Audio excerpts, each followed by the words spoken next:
Cut A. This is Daniel So on the call. Good morning, Shiaj. Delegate. Oh, yeah, they should busy. Is anybody else on the call? Good morning, Chairman. So this is Sherilyn Yazzie from Speaker's Office. That's it. Yeah, they. Good morning, Chair. This is Kristen Lowell from the Office of Legislative Counsel. I was just wondering if we could go over the logistics once we get started, if that's possible. Sure. Thank you.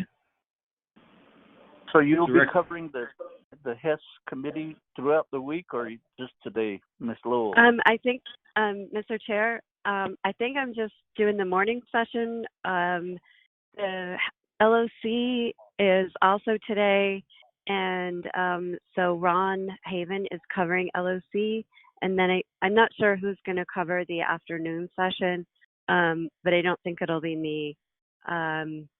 We're just really short-staffed, and we're just trying to manage as best we can, Chair. Do you know the BNF schedule? I do know the BNF schedule.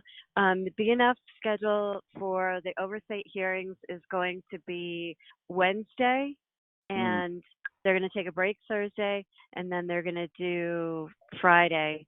And then from there, OMB has to put all of the budgets together after all of the actions that were taken by the oversight committees. And the comprehensive schedule is, I forget whether it starts the 2nd or the 3rd, but it's over Labor Day weekend. Okay. All righty. Good morning.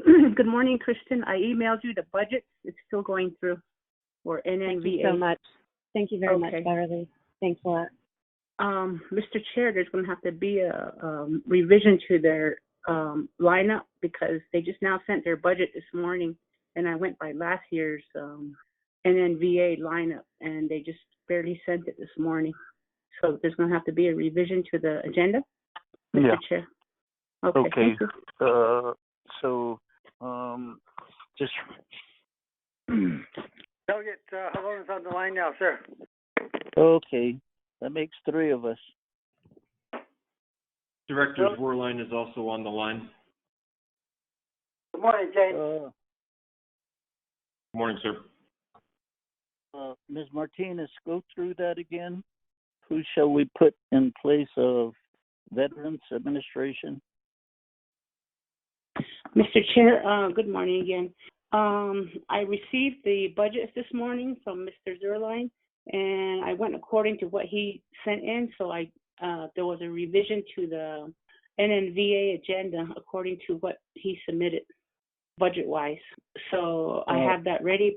The committee's going to have to approve the revised agenda, Mr. Chair. Ms. Martinez, exactly how do you mean? The one that's posted on there this morning is from last year because I didn't get no feedback all this time until this morning. Yeah. And so according to what Mr. Zerline sent in, those have been placed on the agenda for the business units to consider.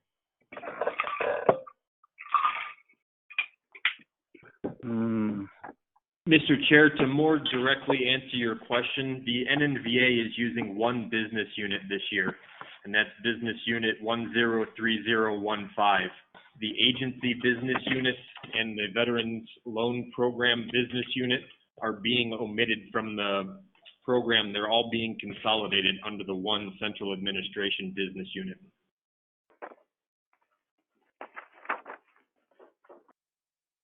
Okay. So I guess the problem is we haven't reviewed it. You're throwing us a curve. Chair, is anyone from OMB on the line? Maybe, if possible, this is Kristen. Maybe if possible, we can get somebody from OMB just to explain to us the change. I just, it's out of my area of expertise, and I just don't know how to shed light on this, Chair. Okay, Ms. Martinez, can you see if someone from OMB can be on the call also. They should be on the call. They're first on the agenda. Presentation by Office of OMB. Is there anybody from OMB online? Let me call them again. I have the revised agenda ready after the adoption, Mr. Chair. Hello?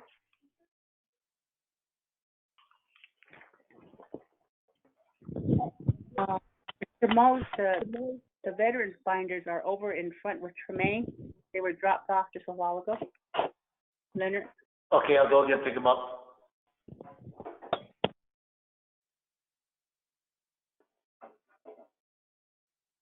This change might be a little tough for us to. We might have to put veterans on a different day, especially for we haven't really reviewed the items.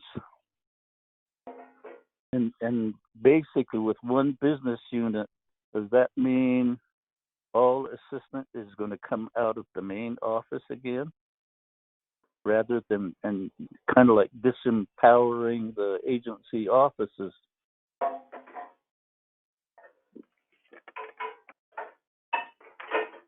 Sir, to respond to that question, for general funds and general funds only, we've consolidated to one business unit. When it comes down to the Veterans Trust Fund for the assistants, we did do a consolidation on that from 110 different business units down to 5, and that is 1 per agency. And the housing program remains the same with 5 different business units. Mr. Chair, I contacted OMB. They should be coming online. I'm online. Let's see who's all in the call. If we could have everybody identify themselves. Kristen Lowell, Office of Legislative Counsel, Chair. Emmett Francis, OMB. Delia Helona, you still online? Morning, sir. James Werline, Veterans Administration. Hi, sir.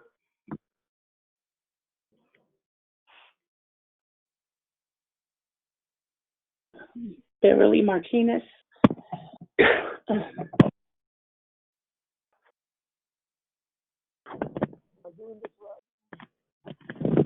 Again, but I can't hear anything.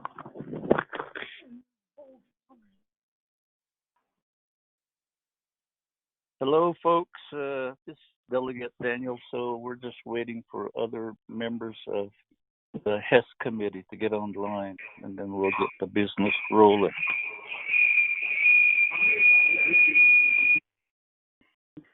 Chair, this is Leonard. I have Honorable Begay and Monica here being up with me.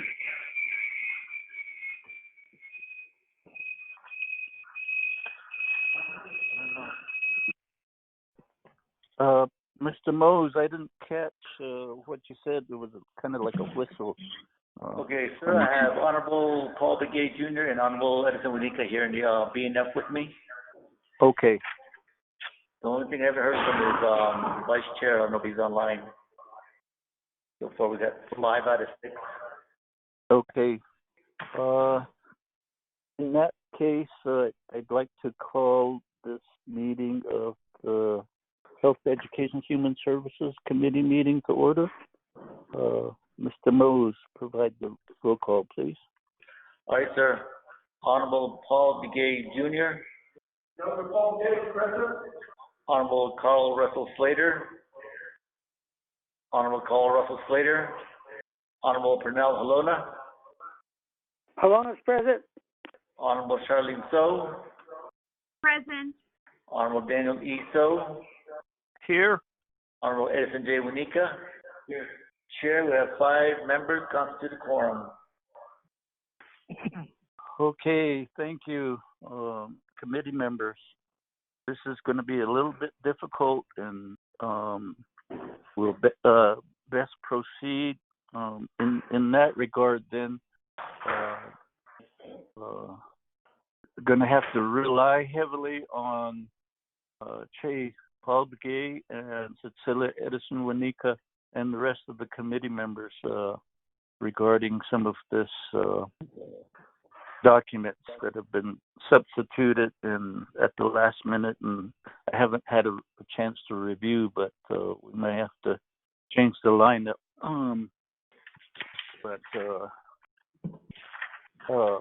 Pernell, where are you at? Are you at home? And yes, can you pull up documents on your computer? Yes, I did. I received those. I'm pretty sure they're the new ones, but I don't. They're the ones that were sent out by Ms. Martinez this morning. Okay. Okay. So, like I said, I'm gonna have to rely heavily on the committee members. We had roll call. We've got quorum.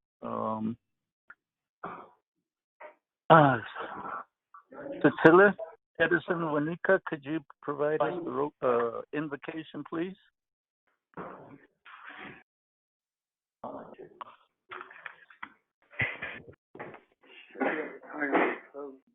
Chair, who do you want to do the invocation? Honorable Edison Wanika. Aye, sir. Hagwashi, Chair, all members of the committee, all those that are online with us this morning. To that Disney, Nita, he asked one lonely, put on to Yana, it's a deep penny big.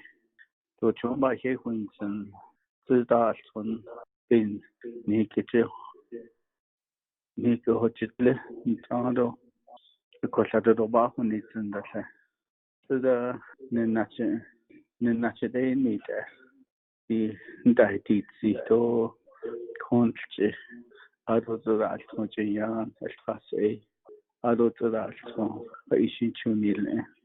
But a sheen needs in the net up be lashing needs in debate aliagi, the nature in it eggy, 8 of the last one's out of a coho. Tradition in it that with I don't get any blessings that's in it it all would either. So that I need what I need to go. It's the addition being it Asians out of a conde. Cashin of Baho needs in the so by a she needs in the show. A conde. A Baho needs an even nature. She been nature. Hashin so a Denilson, Johnson to Dilson, a co quite a chomba here, Winson, a Kudik a digine to Chonage and a winner. Kaishini Tansni, to the Bahosunda, to the hotel Labichin or Bahan, to the hotel Nitla, put it on Nishi, to the Bonet Zanda. A Kutuda and she need a heyday, 80 benation, between his a quota of Hoshia, the Alden, Nini Bana, so I don't that I would I see Hano. Hilda not the Astran Kessler and that so each at not any hidden.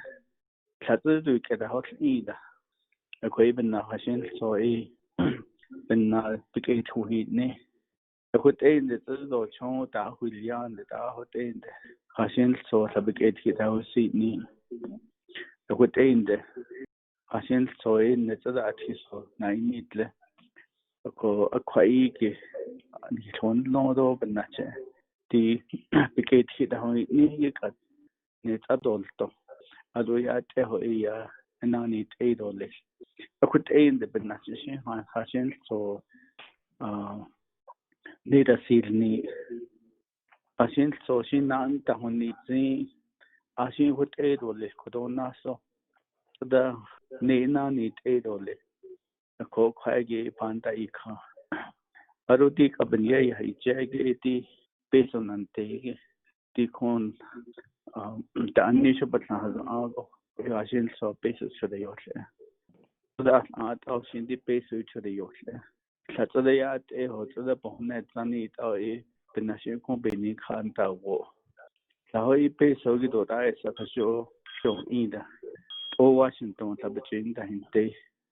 A quaben nation quair, as you'll be half when it's no. As you'll be get the details.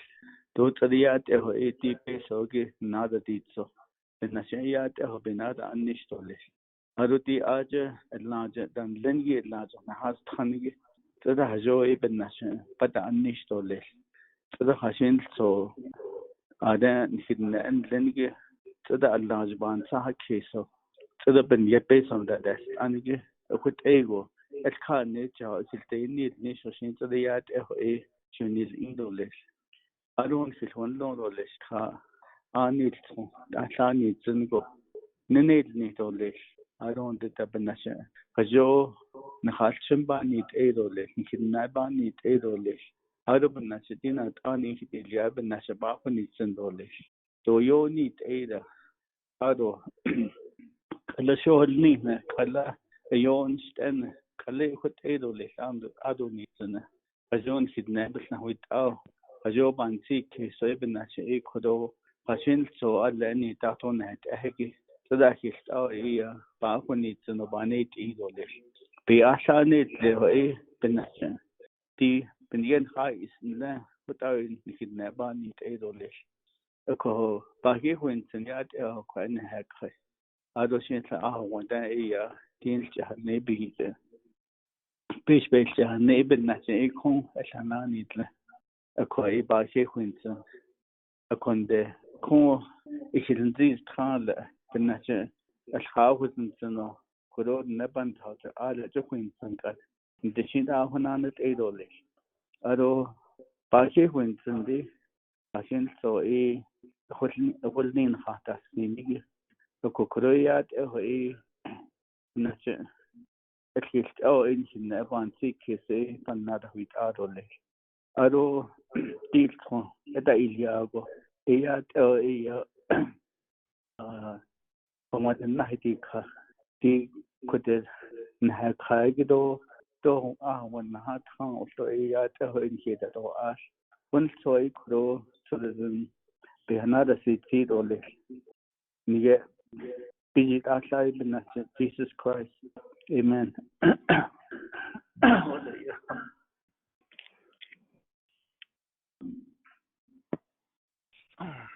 Oh, what's thank you for that wonderful prayer. But committee members, the announcements. If not, then let's go to reviewing and adopting the agenda. I think committee members, one of the items that Ms. Lowell wants to have part of the agenda is to go some of the logistics of how we'll proceed during these budget hearings. There's some items that were sent out in addition. There was those budget hearing guidelines and the memo that Ms. Lowell stated. I think that's what she wanted to go to the actual presentation by the budget division director and managers. What the committee. Shema, Ms. Martinez. Good morning. I'm going to read the agenda into the record. Agenda of the Health, Education, and Human Services Committee, 24th Navajo Nation Council Oversight Budget Hearing, August 24, 2020, 9 a.m. Presiding Honorable Daniel E. So, Chairperson, Honorable Carla Russell Slater, Vice Chairperson, Place Viva Telecommunications, Window Rock, Navajo Nation, Arizona. 1, call meeting to order, roll call, invocation, announcements. 2, recognize guests, and review and adopt the agenda. 3, oversight budget hearing. 1, presentation by Office of Management and Budget.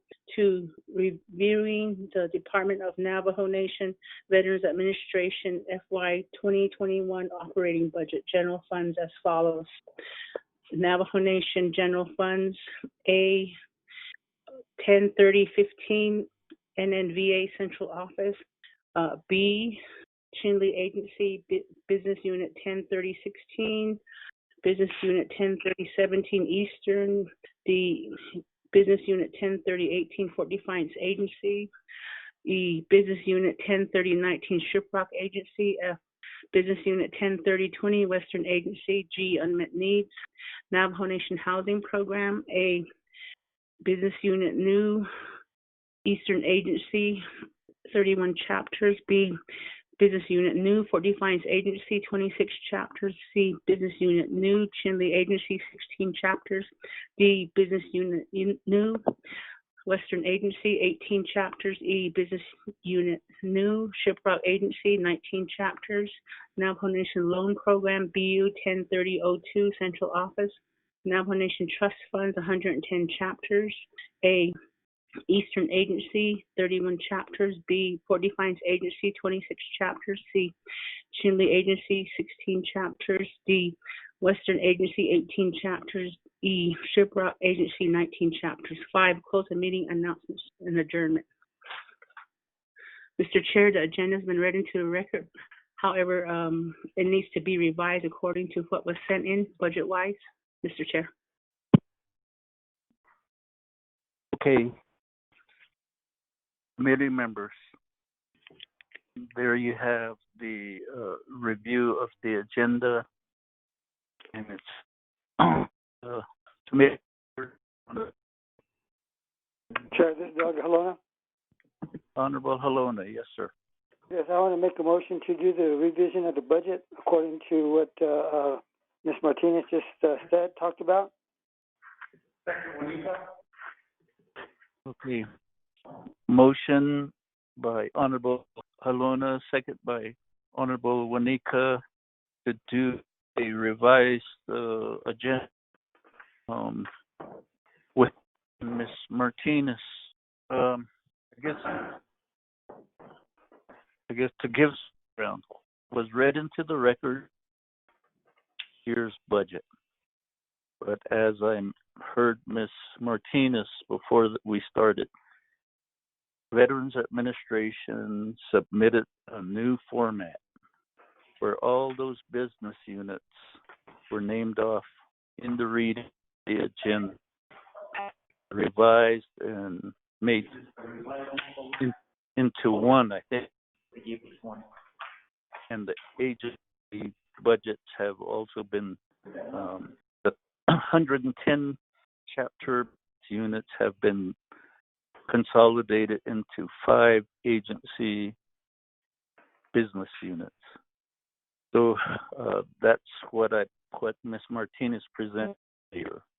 And for me, this is a surprise, and I haven't reviewed it. That's what, Mr. Halona, that's what you're basically saying, that this new budget that's presented this morning is what we'll address with your motion. Is that what I understand? Yes, sir. That's correct. Okay. Cecilia, same question? Okay. Committee members, with that motion, how do you vote? Provide the roll call vote. Honorable Paul Begay Jr. Honorable Paul Begay Jr. votes green. Honorable Carl Russell Slater. Honorable Pernell Halona. Halona votes green. Honorable Pernell Halona votes green. Honorable Charlene So. I vote. Honorable Charlene So. I vote green. Honorable Charlene So votes green. Honorable S&J Wanika. Green. Honorable S&J Wanika votes green. Chair, we have 4 in favor, 0 opposed. Okay. Show vote. A vote of 4 in favor, 0 opposed. We go to by OMB. Let's go to Miss Kristen Logistics. Mr. Chair. Thank you, Chair. Okay. Excuse me. I'm going to email out the revised agenda right now. Okay, thank you. Miss Lowell. Thank you, Chair. So I know that you have lots of committee members, that is, are going to have lots of different forms in front of them, but I also wanted to call to the committee's attention that you also have a legislation that's in front of you, and even though we're calling this a budget hearing, this is legislation 0173 that the committee is acting on. So I do hope the committee has access to that. I don't know if it was sent out by the advisor, but you can pull it up on the DIB system. And it's legislation 0173-20. And the exhibits to that legislation are where we make amendments to the budget. So you're looking at the documents that budget forms, I guess, 1, 2, et cetera. And then you also have in the legislation itself a snapshot overview of the business units, whether it's from the general fund and the fiduciary fund, which is in this case the Veterans Trust Fund. The other form is where you're actually going to make the changes. So B through E. B is the dollar amount changes. C is the explanation of why the changes were being made by the Oversight Committee. D is the place where you record legislative concerns or recommended conditions of appropriation. And then E is the place to record unmet needs. So if there are changes made, we just need to follow the same procedures that we would do during any other legislation, which is to get a motion, a second, and a vote. And then because we're doing this over the phone, we just will need to just probably read things a couple times and make sure that we're clear on everything. The other thing that I wanted to go over is that in this particular situation, as I discussed in my memo, because this is legislation that is in front of you and the committee is not acting in a quasi-judicial capacity, no oath is required put to the presenters, just as if you were doing reports. And that's really all I wanted to touch on, unless you have questions, Chair, or the committee members have questions, Chair. Thank you, Ms. Lowell. Committee members. There you've gotten some guidelines on how we should proceed to make amendments to the proposed budget for the Veterans Administration. That format will be used for other divisions. Budget presentation. With AILA committee members, now we go to item number 3, Oversight Budget Hearing 1, presentation by OMB. Mr. Francis? Yes. You have the floor.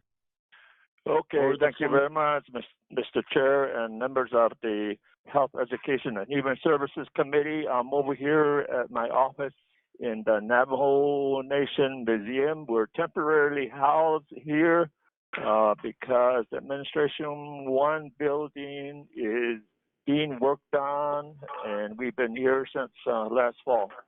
So that's where I'm at, and I hope you got the OMB report.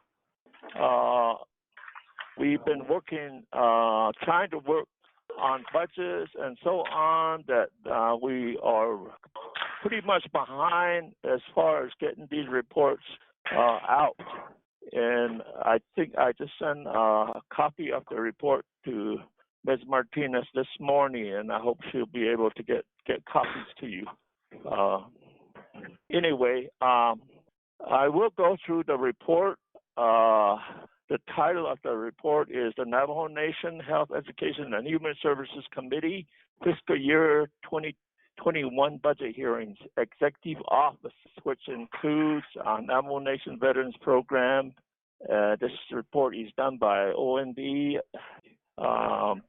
starting August 24 through 27 as far as the budget hearings. The first page after the title page is the table of contents. In Part A is the fiscal year 2021 fund type budget summary. Part B, fiscal year 2020 third quarter ending budget expenditure report. Part C, fiscal year 2020 third quarter performance assessment report.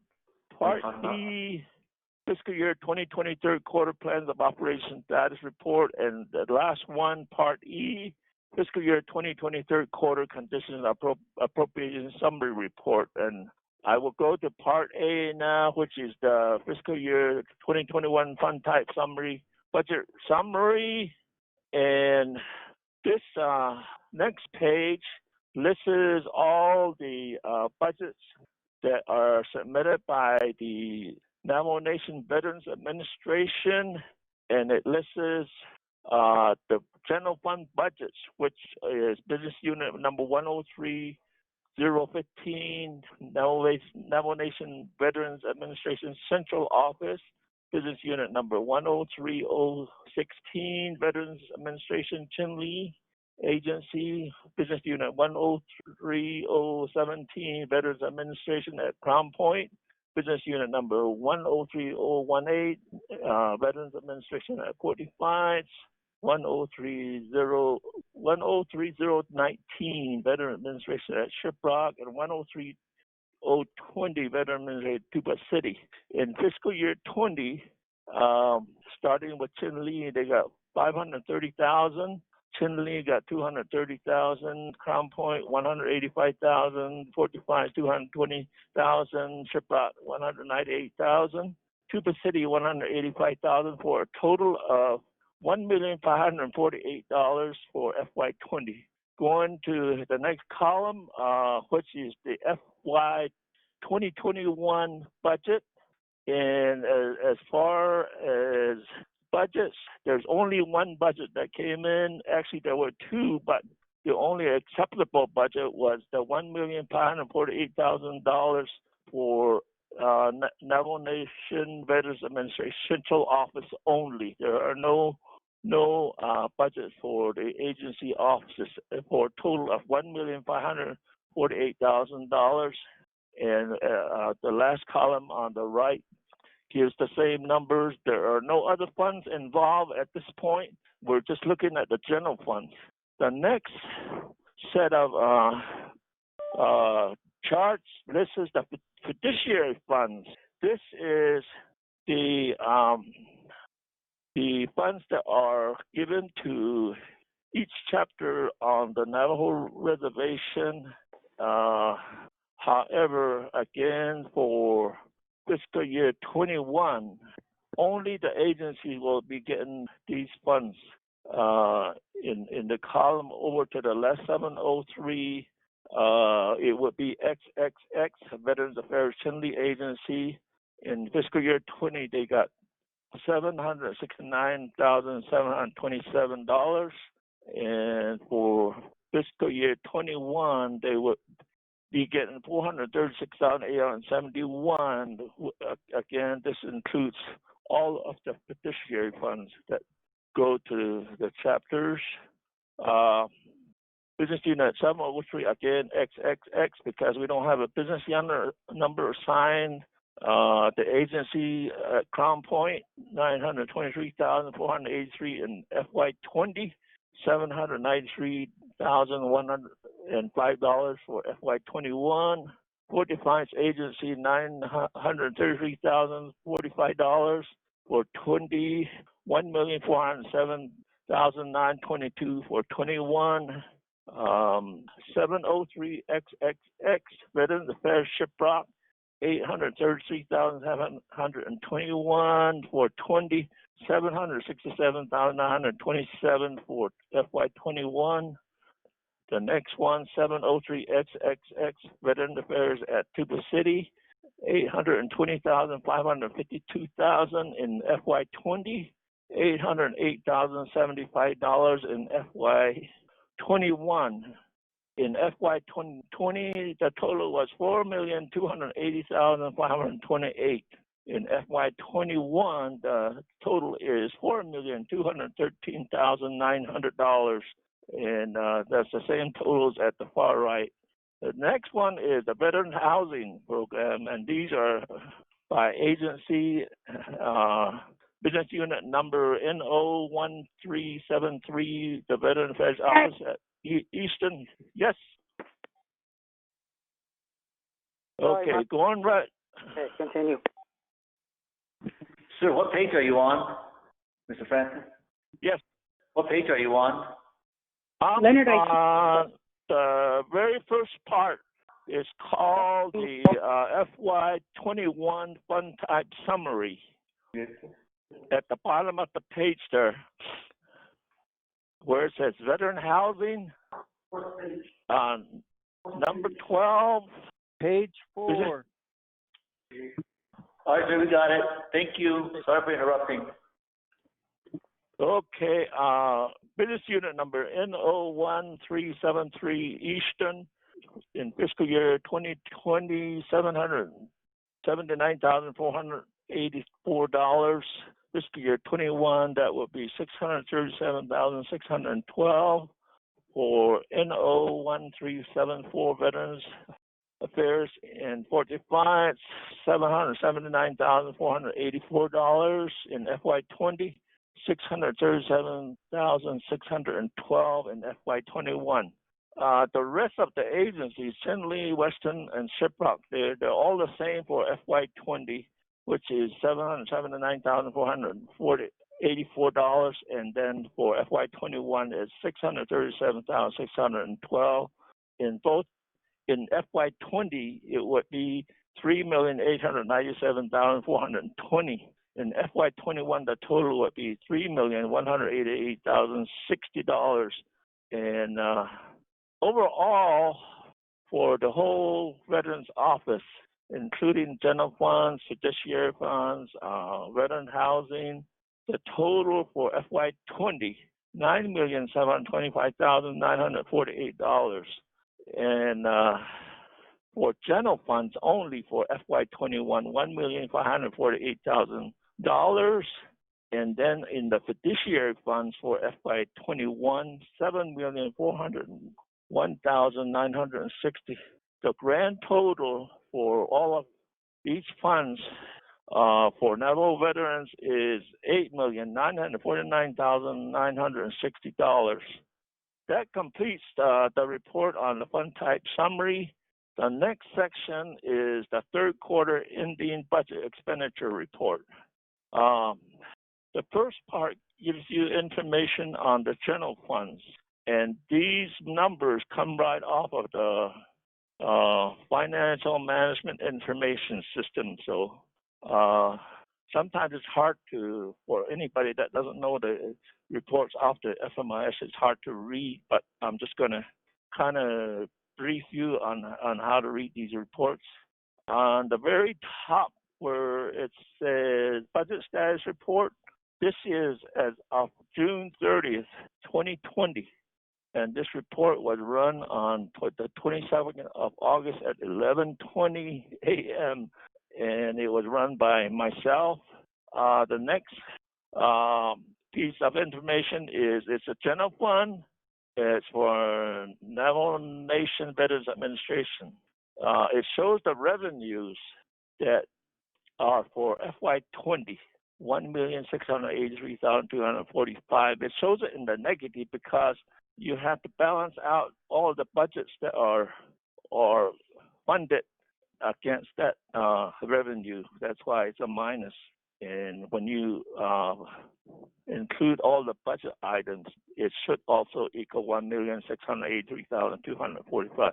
That's kind of the way to read this report. But starting with the administration, they budgeted $493,937 for personnel, and So far, they have $207,016.59 left for the remainder of the fiscal year. They're at 58.09%. The other thing I want to mention about these reports is at the end of June, they should be around 75%. So as far as spending money in the personnel category for administration, they're behind. That means they're not spending all the money that they budgeted in personnel. The next one, travel expense, $10,794. Apparently, they moved some money around, and that's why the next number, the revised budget, reads different, $18,994. So they look like they moved some money from somewhere else in there. And then they spent $15,935.53. They have left $3,058.47 for an 83.9, which is more than the 75%. So they're spending money in travel. Meeting expense, $10,000 was budgeted in the same amount. They haven't made any changes. $5,250 was spent. Remained in amount of $4,750. 52.5% spending on the meeting expense. So they're a little bit behind on that. $785 in supplies. They also moved some money in there out of the other object codes. So they have $285 in there right now, and they spend $3,842.63. It looks like they have some purchase orders out. That's the encumbrance column, where they will buy supplies over a period of time, maybe even to the end of the fiscal year, against the encumbrance, against the purchase order. So they still have $183,997.98 left in the purchase order to spend. But it includes the encumber as part of the expenditure. So they have $54,244.39 left. So they're at 77.59% right now. Lease and rental, $5,137. Revised budget, they moved some money in there out of the other object codes, $27,412.17. They spent $3,005.40, and they have $24,406.77 left, and they're spending at 10.96%. So they're quite behind in spending their money. Communication utilities, $1,565. They haven't changed the number. Actual amount that is spent, $1,403.41. They have $161.59 left. They're spending at 89.67%. Repairs and maintenance, $1,400. They have the same amount. They haven't revised the budget, and they have $1,400 left. They haven't spent any money, so they're at zero expenditure for that. Contractual service, they moved $600. Originally, they started without any budget for this, and they moved some money in there, and they still have $600 left. They haven't spent any of that money. And then the vessel transaction, $6,382, $9,382. They did move some money in there also, and they spent $3,760.69. They have $5,621.31, 40.8% assistance. As you can see, the first two columns of the numbers, there's nothing. That means that they didn't budget anything, and they didn't move any money in there to cover this $518.51 that they spent on assistance. So they're basically in the whole $518.51, which I would say is a minus 518.1%, because they don't have anything budgeted in there. Capital outlay, they had $1,553,245 to start with. as the original budget. Then they moved some money out of here, and right now their budget there is $877 and $869.83. They spent $404,576.01. They still have probably an outstanding contract that they're working with as an encumbrance. They still have $342,741.09 in that contract that is paying somebody to probably do some capital projects or something. They have $130,552,073 left at 85.13%. Overall, they budgeted $1,683,245. The same amount, although they did make some changes in the budget. They did carry some money into different parts of the budget, but they're still the same. The total they spent is $724,157.57, and their encumbrance total is $526,739.07. After they spent their encumbrance, they will have $432,330.36. They're at 74.32%. They're probably less than that because they haven't spent all their encumbrance, but the FMIS report showed the encumbrance as expenditures, and they should be able to expend all of that before the end of the fiscal year. Hopefully, it'll be all spent, but the encumbrance shows it as an expense, even though it's an encumbrance. I just want to go over this one report with you in detail so you can look at the other reports from the Chinle Agency. I'm just going to read the total. They had $230,000 as a budget. Same.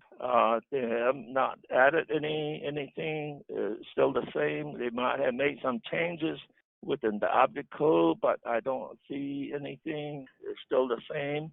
$106,735.15 is what was spent. No encumbrance. $123,264.85. 46.41% spending level, and it should be closer to 75%. The next one, Crown Point Agency. Again, $185,000 in general funds for Crown Point Agency. They haven't made any changes. It looks like they spent $65,346.69. They have $119,653.31 left. They're at 35% at the end of the third quarter, so they're still a little bit behind. For Defiance Agency on the next page, the budget was $220,000. They did make some changes in their budget, which is under the revised budget column, but the total stays the same, $220,000. They spend $145,471.19. They have $74,528.81 for an expenditure rate of 66.12%. They're a little closer to 75% though, so they look okay. Shiprock Agency, business unit number 103019, $198,000 initial budget, the same. Does it look? Oh, they did add some money into assistant, $4,000. They took it from somewhere else, so the total budget remains the same. $90,912.33 is what they spend. They still have $107,087.67 left for a expenditure rate of 45.92%, which again is a little bit behind the 75% at the end of the third quarter.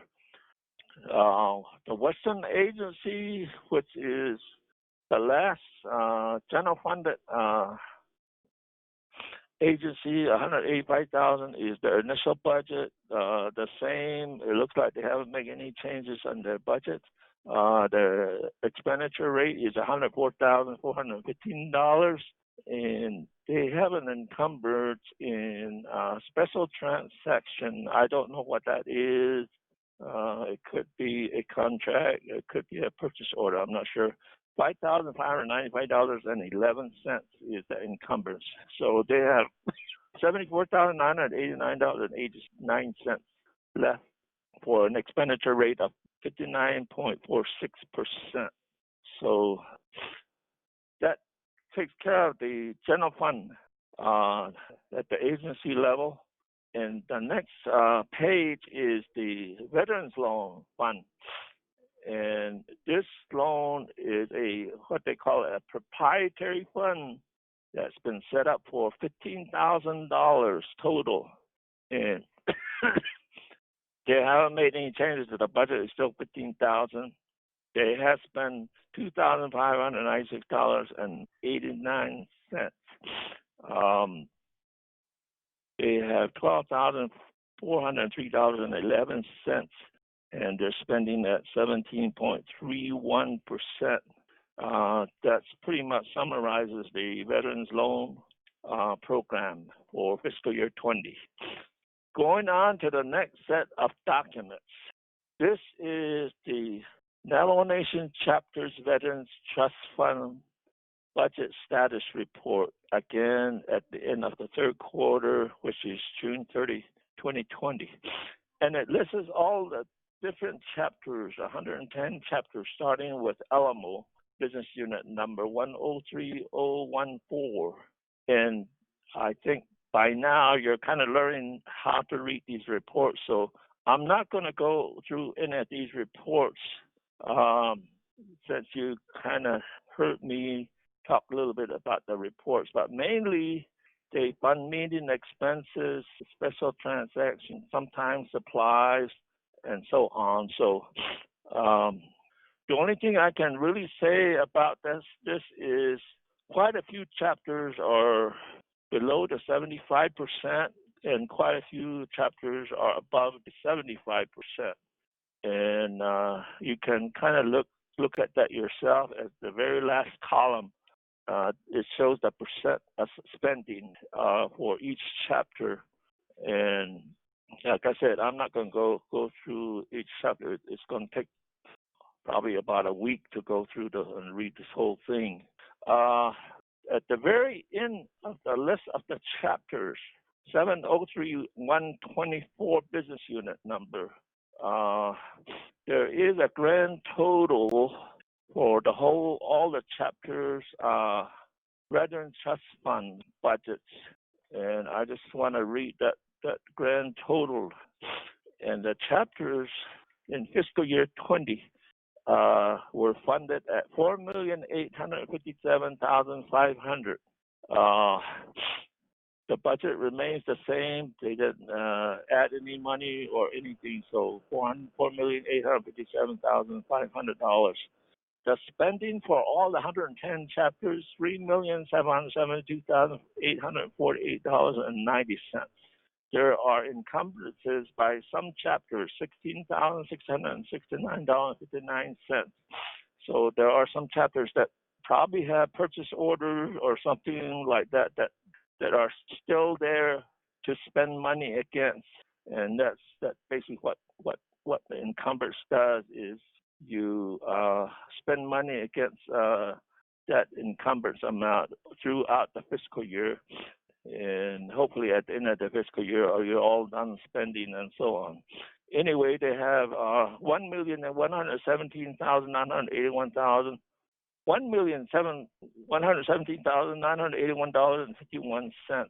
They're pretty much at 75% and they're at 76.98 overall. So it looks good as far as looking at the overall. But as I said, if you look at each chapter, you can see for yourself where they're at as far as their spending. Okay, the next set of documents. Hello. I got kicked off the line. Where are we at? Okay, I just finished reading the 110 chapters, Veterans Trust Funds, and I didn't read every budget. I just went and just read the grand total. So, and before I got into that, I did kind of went through and explained how to read the report. So it's basically the same way, even though it's a different fund. It's a Veterans Trust Fund budget for all the 110 chapters. Now, the next section is the Veterans Housing Fund. Mr. Francis, let me just, Yes. Ms. Lowell, are we proceeding the way Chair, we should be? No, I'm sorry to interrupt, Mr. Francis. I'm having some anxiety over the agendas, and I was just looking through the agendas, and I realized that things are being done differently at the different committees. And as you guys know, I mostly work with the Budget and Finance Committee, and the legislation is outlined on the Budget and Finance Committee agenda, and I realized that HES does not have the legislation on the agenda, and there's been email discussions with the Office of Legislative Counsel as to whether amendments can be made if you're not acting on the legislation. But this is the time. Apparently, LOC, and I'm still trying to sort this out, Law and Order is like having a master meeting at the end of the week, and that's when they're having voting on the legislation. But I just wanted to clarify that it doesn't appear that that's what's happening here at HES. So what needs to happen is we need to add the legislation to the agendas to make it clear that this is in fact legislation that the committee is voting on, and that you can properly make amendments to the legislation. Mr. Chair, I hope that was clear. I'm sorry, I'm just finding out about all this differentiation right now, Chair. While we're on the legislation was drafted based on last year's format. Am I correct? Yes. The legislation was no. Yes and no. Okay. So the legislation exhibits are different than the information that was presented by the executive director, the binders that he presented today. It is, they're more overview. So the Exhibit A, if the committee has this in front of them, it would make it easier for just to see visually if you have the legislation in front of you. It's legislation 0173-20. There are 5 exhibits. Exhibit A is what I call a snapshot overview. So it's like a one-page depiction of the entire budget. And then Exhibits B through E are there to assist the Oversight Committee in making amendments to the budget. So the information that you're getting now is just a different way of looking at the information. It's more of a detailed breakdown.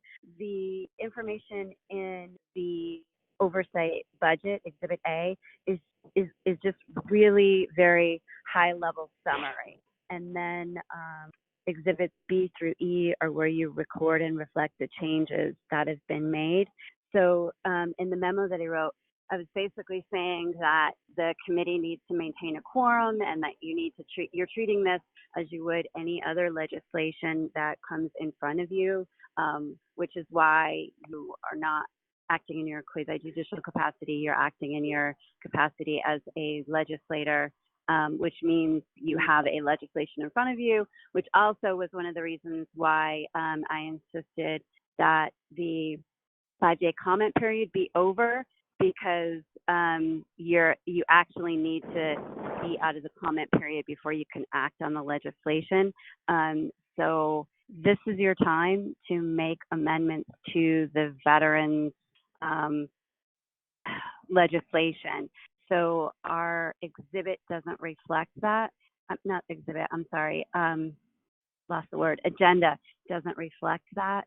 So I think the best practice would be to have the agendas reflect that this is actual legislation that the committee is considering. Now, I realize that Mr. Francis is giving you additional detailed information, and that's part of your decision-making process. So just to recap everything I said, I think the best thing we should do going forward is to revise the agendas to reflect that there is, in fact, legislation the committee is considering. And my deepest apologies for not catching this sooner. I should have caught that and brought this to the committee's attention, Mr. Chair. Mr. Chair, this is Beverly. Go ahead, Ms. Martinez. Last year we adopted all of the legislations at our revisits, and then we did all our resolutions on the last day. That's how we did last year's. And this is new, this is what she's proposing. But I have a revised agenda ready according to Ms. Lowe's instructions. If you want me to send it out, I can right now, Mr. Chair. Okay, committee members, Ms. Lowell, I guess in follow-up,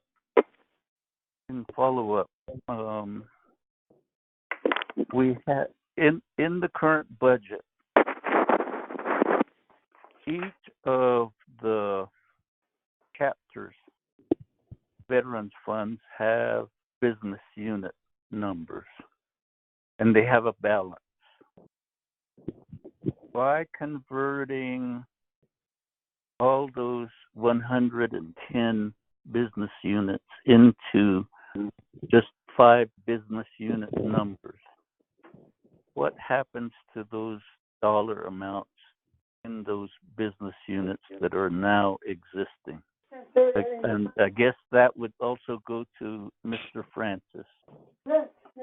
Yes, they would just be consolidated. My understanding is that they would just be consolidated. So the money isn't going anywhere per se. It's just the title of it is just going to be in a consolidated business unit rather than individual business units. But this is Mr. Francis's area, so I'll let him give you the information on that, Mr. Chair. Mr. Francis. Yes, sir. That particular question about right now, you reported on the 110 business unit numbers for the Veterans Fund. And in this new budget that's being presented, all that 110 is going to be consolidated into 5 business units. How would each of those chapter veterans groups keep identity to those funds that they currently have?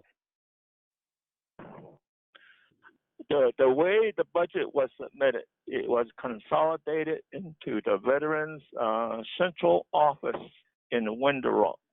Or no, not Window Rock. The 5 agencies. So those budgets that were submitted are only budgeted at the 5 agency offices. They're not budgeted at the 110 chapters. That's the way the budget came in. And I did raise a few questions, but again, I guess the President's office is advising the Veterans Program also. So what will happen to these individual business units at the chapters if the program is allowed to consolidate? They will just not be used anymore after this. There won't be any budgets at the chapter level. It'll be mainly at the agency level, and the agency staff would have to work with each chapter separately within the agency to help them do whatever needs to be done as far as providing assistance, buying supplies, and all that stuff. Each individual chapter won't be able to do that anymore if it is consolidated.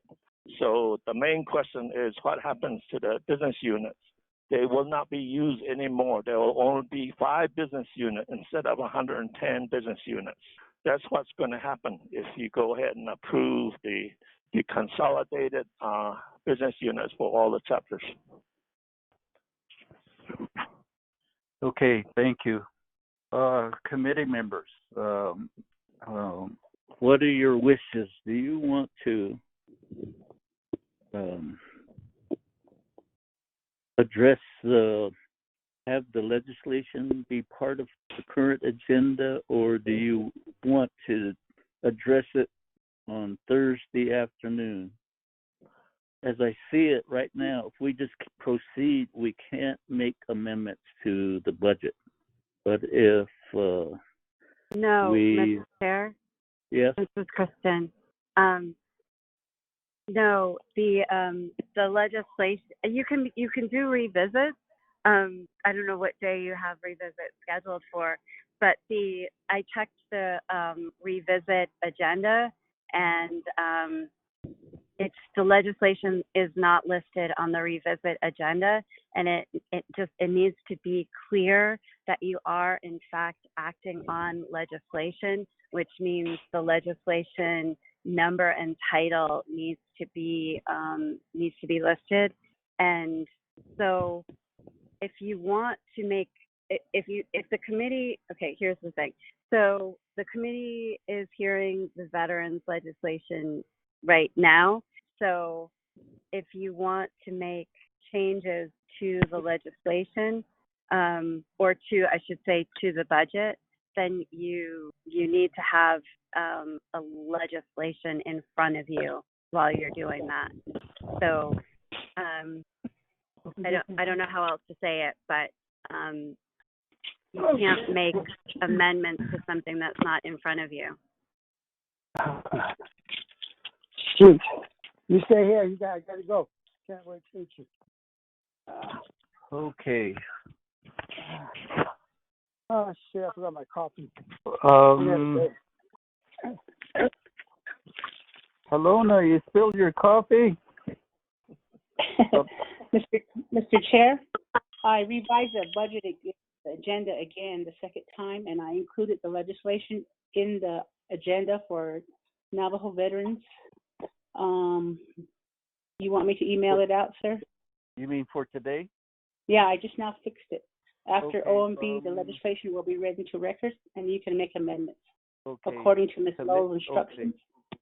Committee members, we've worked ourselves into some kind of dilemma. So to correct it, I think we're going to have a motion to suspend the rules so that we can revisit the agenda, revise it to have the agenda, the legislation to be read into the record.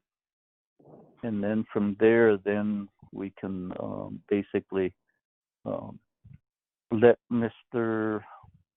Francis, let's revise the agenda to include the legislation. And we'll keep proceeding with Mr. Francis's presentation, OMB presentation. Then we'll go to legislation 0173-20, have it read into the record, and then that's when we will have to then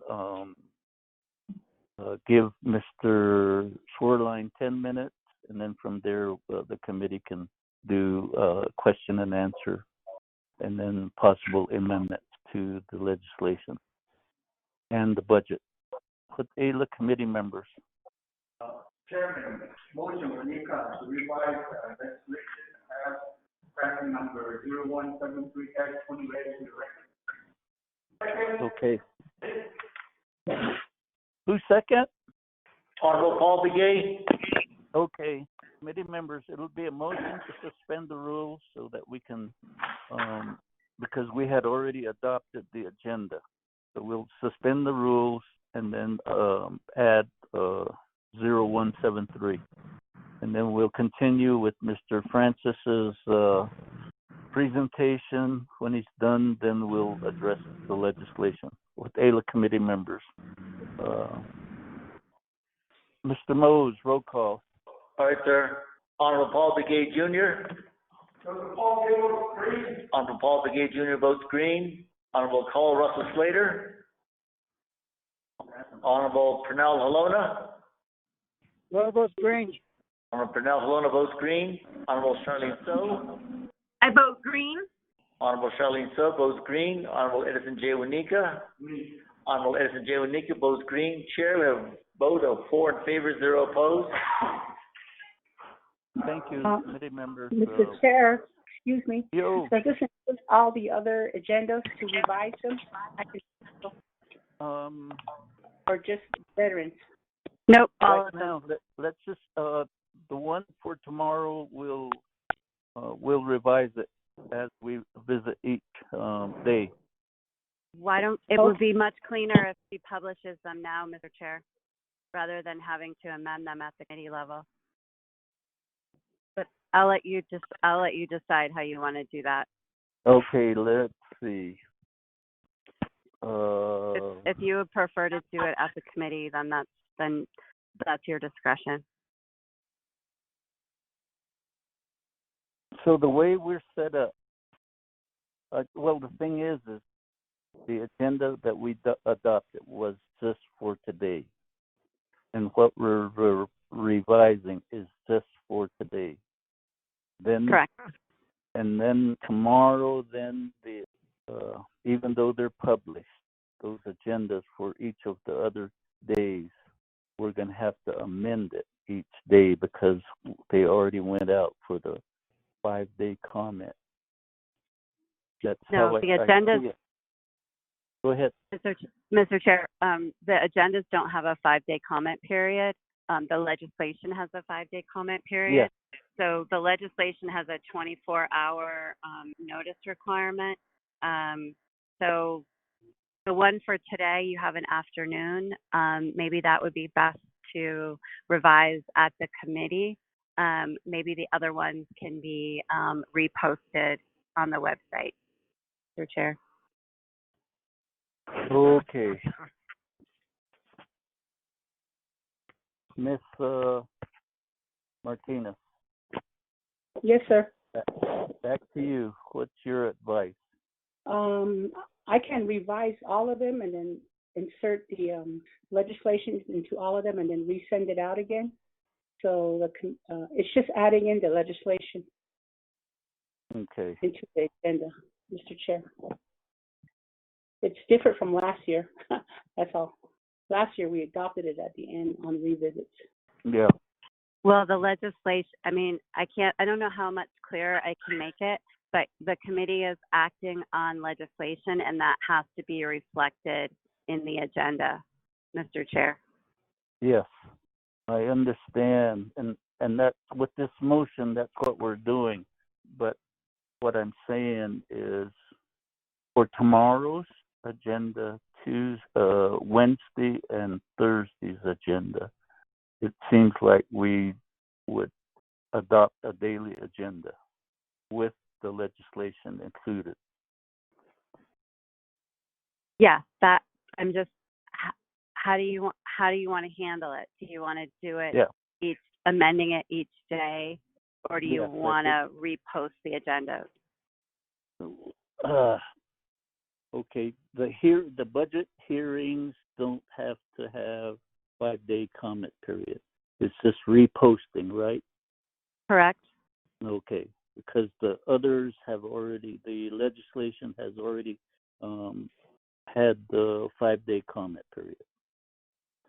Okay, we'll proceed with a daily agenda with the legislation. So repost the agendas for tomorrow and then for Wednesday and Thursday. But let's do this motion where we're going to suspend the floor rules to revise the agenda to include 0173-20. Mr. Mose. Mr. Chair, so each agenda is separate each day? Yes. Mr. Chair. Thank you. Yes, sir. Did we do the roll call vote on that? Just the floor rule? Yes, sir, we did. 4-0. Okay, so now we'll go back to Mr. Francis, can you finish your presentation? And then we'll have the legislation read into the record. Yes, I will finish the presentation. Not very long to go. I just finished the 110 chapters expenditure reports. Right after that is the Veterans Housing reports by agency. Business unit number NO1373 Eastern, $800,000 left. The same with NO1374 45, $800,000 left. With Chinley, business unit number NO1375, $800,000 left. NO1376 Western, $800,000 left. None of this money has been spent this year, so the funds are still there. NO1377 Shiprock, the total $800,000 is still there. So that completes the part on the expenditure report, and we're into the next part of the report, which is the program performance report. And for the third quarter, Veterans Administration, business unit 1033015, all the way down to business unit 103020. Pretty much looks like they're close to the three. The 3 means that they're exceeding goals and measures. 2 means that they're meeting goals and measures. 1 means that they're not meeting goals and measures. So there's a few ones like Shiprock Agency Business Unit 1033019, second quarter and third quarter. That 1 means they're not meeting their goals. Eastern Agency, Business Unit 103017, 1.4 for first quarter, 1.2 for second quarter, and 1 for third quarter. They're kind of going down a little bit. So, but looking at the overall, including the hello.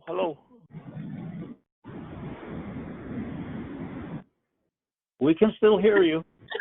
Okay. Including the business unit number N01XX, which is, I guess it's administration. They're all at once, meaning that they're not meeting their goals. The overall average for the whole Veterans Administration, first quarter 2.1, second quarter 1.85, third quarter 1.64. So they're below meeting their performance level at the end of the third quarter overall. That's the way to read the report. Going on to the next section, which is third quarter plans of operation report. This report shows the plans of operation for all of the executive offices, which includes the veterans. And the Veterans Administration offices are marked off in yellow, and they have different legislation for these offices that were established. The general fund offices 103015 all the way down to 103020 were established by HEHSCAU-12-16. All of them were done back in 2016. Those that are funded by the Veterans Trust Funds, they were established by CJY-46-98 and HEHSCAU-12-16. The earlier one was 1998, established the Veterans Trust Fund business units, and then the later one, the committee established in 2016. So the one XXX, which is, I guess, is the housing program. CS48-13 was established in 2013, and then below there's explanation of each of these legislation. CJY-46-98 established the Navajo Veterans Trust Fund. CS-48-13 relating to health, education, and human service, budget and finance, law and order, and NABIC committees.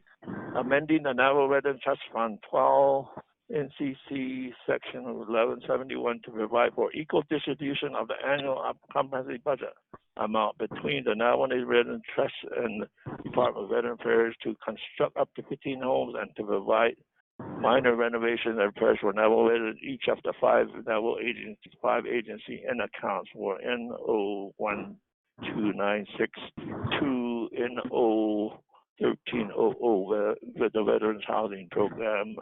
That's what the legislation is. And then on the next page, it also explains what HEHSCAU-1216 is about, which is to establish the Veterans Program in the executive branch of the Navajo Nation government as a Navajo Nation administration with the office of the President and Vice President of Navajo Nation.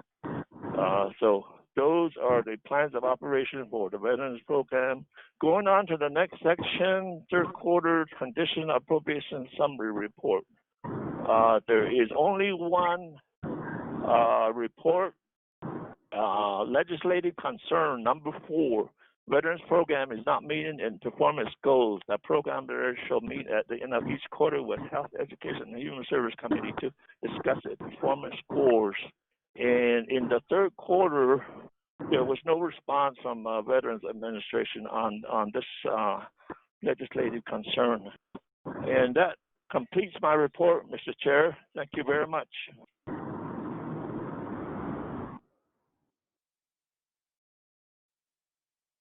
Thank you, Mr. Francis.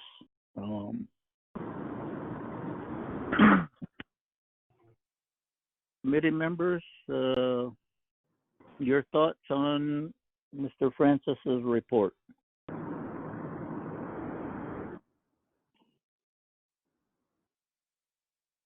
Chair is open to a motion to accept OMB report presented by Mr. Emmett Francis. Chair, I'll make the motion. Delegate So. Hello, now second that motion. Thank you, Shabizza. Honorable Charlene So, second by Honorable Bernal Halona. Any discussion? Mr. Chair, I have a question. Could OOC respond on the business units being consolidated from 110 to 5, Mr. Chair? Who do we have from OOC? This is Robert Willie online, sir. Oh, go ahead, Mr. Willie. Thank you. Good morning, members of the Health, Education, and Human Services Committee, Mr. Chair. When we got that question about a month ago from Office of Management and Budget, the problem with consolidating is tracking which chapter each belongs to. So I'm not sure what the division director for veterans has in mind, but consolidating all into agency level, I'm not sure if you'll run into that problem where one chapter may get more funding than the other. That's the only problem that I foresee currently. Thank you, Chair.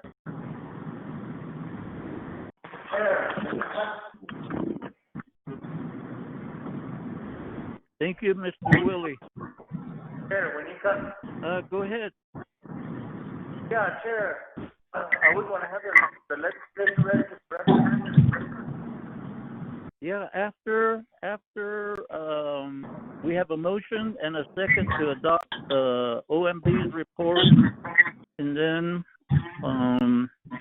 after that vote, then we'll go to legislation 173. Oh, okay. That's it. Any follow-up questions? Okay, all in favor. Mr. Mose, roll call vote on OMB report. Sir. Paul Begay Jr.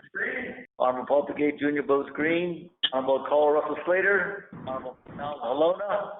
Green. Alona votes green. Honorable Pernell Halona votes green. Honorable Charlene So. I vote green. Honorable Charlene So votes green. Honorable Edison J. Wanika.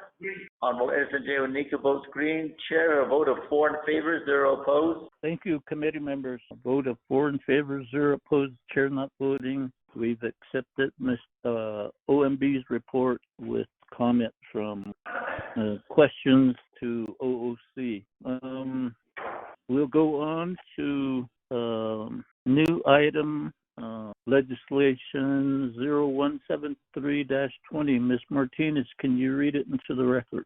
Legislation number 0173-20, an action relating to Health, Education, Human Services Committee approving and recommending to the Budget and Finance Committee the proposed fiscal year 2021 budget for the Navajo Nation Veterans Administration. Mr. Chair, the committee is the final authority. This has to be read in its entirety. Being enacted, Section 1, Authority A, the Health, Education, Human Services Committee is a standing committee of the Navajo Nation Council. 2 NNC, Section 400A. B, the Health, Education, Human Services Committee is the Oversight Committee for the Navajo Nation Veterans Administration. 2 NNC, Section 401C6. C, each Oversight Committee shall review and make recommendations to the Budget and Finance Committee concerning the budget in accordance with the annual budget instructions. 12 NNC, Section 840A. Section 2, Findings A, the Health, Education, Human Services Committee held a budget hearing and took budget testimony regarding the Navajo Nation Veterans Administration fiscal year 2021. 12 NNC, Section 840A. B, the Health, Education, Human Services Committee recommends to the Budget and Finance Committee a fiscal year budget for the Navajo Nation Veterans Administration. 12 NNC, Section 840A. Section 3, approving and recommending to the Budget and Finance Committee the proposed fiscal year 2021 budget for the Navajo Nation Veterans Administration. A, the Health, Education, Human Services Committee hereby acknowledges the proposed Navajo Nation fiscal year 2021 budget for the Navajo Nation Veterans Administration, recommended by the Office of the Navajo Nation President and Vice President, as provided on Fund Type Budget Summary attached as Exhibit A. B, the Health, Education, Human Services Committee requests that the Budget and Finance Committee and the Navajo Nation Council adopt the changes to the budget as set forth in General Fund Comparative Summary. Exhibit B, recommended changes to the General Fund budget. Exhibit C, recommended reductions of appropriation and legislative concerns. Exhibit D, and recommended unmet needs. Exhibit E. C, the Health, Education, Human Services Committee authorizes the committee chairperson or vice chairperson to meet and negotiate with the Budget and Finance Committee on these recommendations. Attached is Exhibit A in the amount of $9,124,960. Exhibit E, General Fund Comparative Summary, listing only Business Unit 103015 in the amount of $1,548,000. Exhibit C, no comment on that. Exhibit D, no comment on that. Exhibit E, there's no comment on that. And then memorandum to Honorable Daniel So from Ron Hayden, dated August 12th, 2020. Legislative Branch Internet Public Review Publication, date posted August 13, 2020, 7:26 p.m. requesting digital comments. Legislative Branch First Report Internet Public Review Summary, posted August 13, 2020, 7:26 p.m. 5-day comment period ended August 19, 2020. Supporting comments none, opposing comments none, inconclusive comments none. Signed by Julissa Johnson, Office of Legislative Services, August 19, 2020, 8:15 a.m. Mr. Chair, members, the legislation's been read into the record. Thank you, Ms. Martinez. The exhibit is the one that had the 110 business units, right? Ms. Martinez? Mr. Chair, if you go to Exhibit A, you'll have the business units that are on the agenda listed in order. 103015, and then fiduciary funds, 730, 73, 22, 49, 102, 120, and then the housing, N0, 1373, N1374, N1375, N1376, N1377, and N0, 1427, Oak Pine Springs Veterans Park. Mr. Chair, on Exhibit A. Mr. Chair, on Exhibit B is the 103016 Navajo Nation Veterans Administration, amount of $1,548,000, Mr. Chair. Miss Martinez, 0173, when it was drafted, it was using last year's format. But with Mr. Swerline's presentation submittal this morning is a different format. Am I correct? Yes, sir. I went according to what budgets he submitted this morning, and that's the ones that appear on the revised agenda, Mr. Chair. Okay, committee member. So, all right. I guess the problem I have, 0173, when it was provided to the general public, showed the 110 business units. And without real action, this budget submittal this morning is different than what went out on 5-day comment period. Mr. Chair, this is Kristen, if I may. Yes.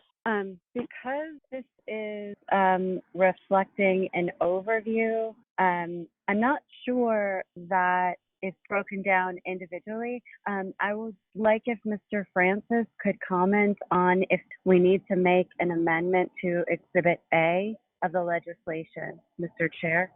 Mr. Francis. What was the comment on, or what did you want to know? Okay, No. Mr. Francis. Go ahead, Ms. Lowell. Mr. Chair, I see Exhibit A is current. I'm looking at it right now, and it's got business unit. It's got the 103015, which is Navajo Nation Veterans Administration, which if I'm understanding correctly, what Mr. Zwerline said, that is in fact the consolidated business unit. And then that's general funds, excuse me. And then the fiduciary funds, they're broken down by agency. There are 5 agencies, and then the housing are separate. So the document that I am looking at seems to reflect the changes that were spoken of. And if Mr. Francis can confirm that, Mr. Chair. Miss Lowell, I guess clarify for me, when 0173 was posted for the 5-day comment period, were there the exhibit? Yes, but again, the exhibit. 110. Sorry. The 110 business units. Was Mr. that Chair, what was no, I'm not seeing that here, Mr. Chair. when it was originally posted? No, Mr. Chair, that's not what's reflected in the document that I'm looking at. The original one that I sponsored. Yeah, we're talking, just to be clear, we're talking about legislation 0173-20, and I'm looking at Exhibit A of that legislation, and there are not 110 business units listed on that document, Chair. Okay, so it was just a general overview. Correct. Okay. Mr. Chair, this is Emmett Francis. Yeah. There are 2 things that are different from fiscal year 20. The first difference from fiscal year 20 is in fiscal year 20, the general fund business unit from 103015 to 103020, they were funded by each of those business units, but for 21, the way the budget is put together, there are no longer agency funding, or the agency offices are not funded. They're all funded at $1,548,000 at the central office level. There will be not any budgets for the general fund in those 103015 to 10320 for the agencies, which is the way it is now. And it shows on a fund type summary that each agency gets funded. But for FY20, the way the budget is, everything goes into just one business unit, 103015 at $1,548,000. So that's the way the budget is being presented. On the chapter funds, 703014, I believe, to 103124, those are all funded at the agency level for fiscal year 21. For fiscal year 20, in my report on the fund type summary, they were distributed to 110 chapters because it will take many pages to give you information on each individual chapters. The FY20 is consolidated for fiscal year 21.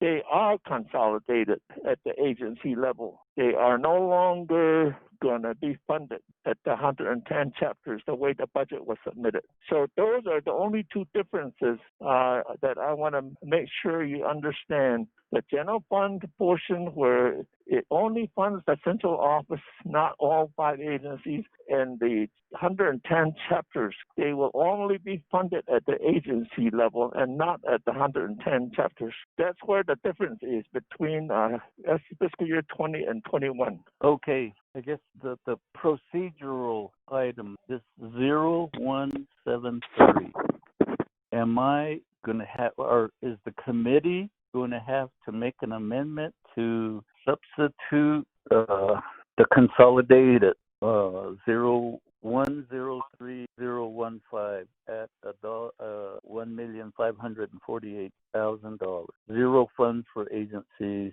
all at cent. The other one where all the CHAP budget will be at the agency. Am I going to need an amendment to put that in there once this we get a motion? Were you asking me, Mr. Chair? This is Kristen. Yes, go ahead, Ms. Lowell.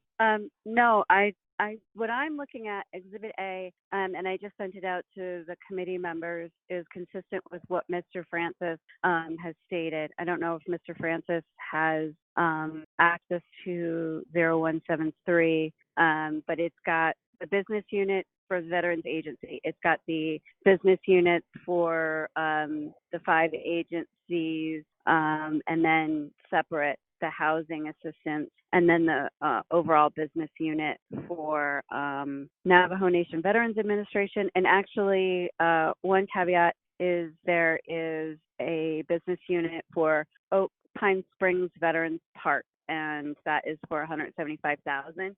But everything that I'm seeing on this Exhibit A is consistent with what has been discussed, Mr. Chair. Okay, thank you. And so that's what's been read into the record. Correct. And that's and I'm seeing that finally I pulled it up, and that's the only exhibit that it. Oh, wait, Exhibit E, no unmet needs. Exhibit D, blank. Exhibit C, blank. Yes, Mr. Chair. So those, if the committee makes changes to this budget, it'll be reflected in Exhibit B and C. And then if the committee makes or issues rather a COA or legislative concern, that'll be on Exhibit D. And if the committee adds a space for unmet needs or adds figure for unmet needs, that will go on Exhibit E.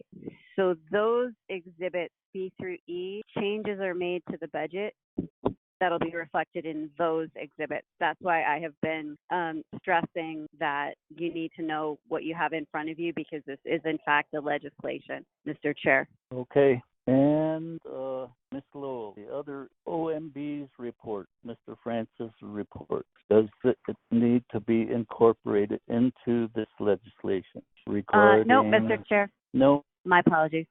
Okay. Committee members. I'm sorry, I interrupted you. It's all right. Committee members, I hope my questions help clarify the how we're proceeding. If we have a motion in a second, then the process calls for Mr. Swerline to have 10 minutes to talk about the budget. Chair is open for a motion. Motion, Delegate Slater. Oh, yeah, this is still.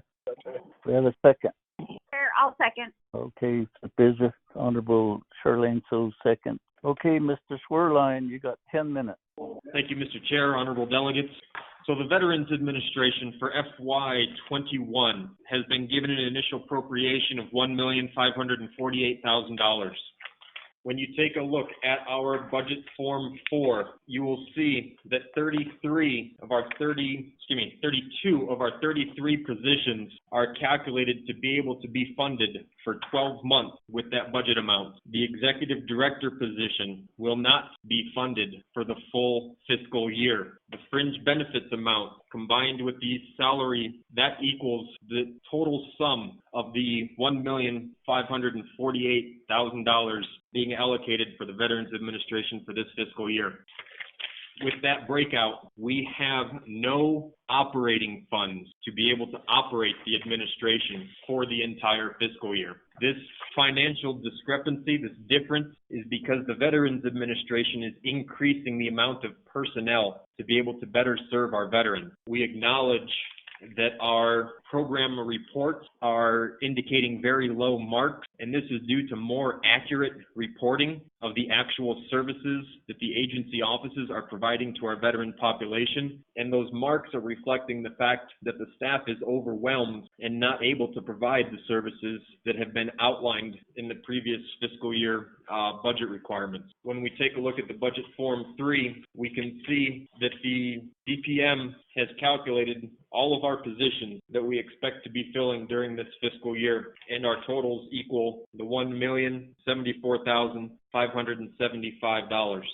So what we will be asking for is an unmet needs request of $465,327. That will allow us to be able to fund all the rest of our programs, our sub-accounts, our operating expenses, as well as cover the additional personnel line items. We've already spoken with Vice Chair Smith from Budget and Finance, who has agreed to sponsor our request for carryover of the current FY20 funds that are unexpended. We are estimating at this time just under $600,000 will be unexpended at the end of this fiscal year and will meet our carryover requests for our unmet needs for FY21. The business units have all been consolidated to allow for more accurate assessments on our expenditures so that next fiscal year we can better assess whether or not our budget numbers for this fiscal year can be lowered or will need to be increased. As you can tell from the reports on the average spending levels, we have not been spending at the agency as much as we should be. And when we bring all that money to the central administration, it will allow us to better expend for the needs of the agencies without the agencies having to focus on that themselves. Moving into the trust fund, if we take a look at page 14 of the report from Mr. Francis from OMB, page 14 has the chapter of counselor. You will see that counselor has expended 8.27% of their annual appropriation. The chapter of counselor, for example, has 5 veterans. They are not physically able under current trust fund policies to be able to expend their allocation. When we look at a chapter on page 16, and we look at the chapter of Pinedale that has reached 108.96% expenditure. When we reallocate and redistribute the Veterans Trust Fund in a measure that is actually equal, where all veterans have equal access to that funding at the agency level, we will not have chapters that have failed to expend their allotment, and we will no longer have chapters that are overexpending their allotment. When we move on down to the housing program, there has been no expenditure this year because we are continuing to wait for the revisions to legislation CS 4813. Those revisions were being sponsored by Delegate Halona. Included in those revisions were a funding lapse extension because under CS 5617, those housing program funds currently in the program expire at the end of September. So that puts us roughly 36 days away from those funds lapsing, and that is roughly $22.2 million. With the revised legislation and the new policies being implemented, it is our expectation that moving into fiscal year 21, the program will be able to start producing new homes and start performing renovations and repairs as outlined in the current legislation as the program criteria. Then we move on down to the last line on Exhibit A, the Oak and Pine Springs Veterans Park. Under legislation NADIO 3618, that business unit was set up for the Oak Springs, Pine Springs Veterans Park. This is money that is being held in trust for that chapter for that project. So it is simply recorded on here to make sure that it does not disappear crossing into fiscal years. At this time, that concludes my summary of the NNVA budget for fiscal year 21, and I look forward to your questions. Thank you. Committee members?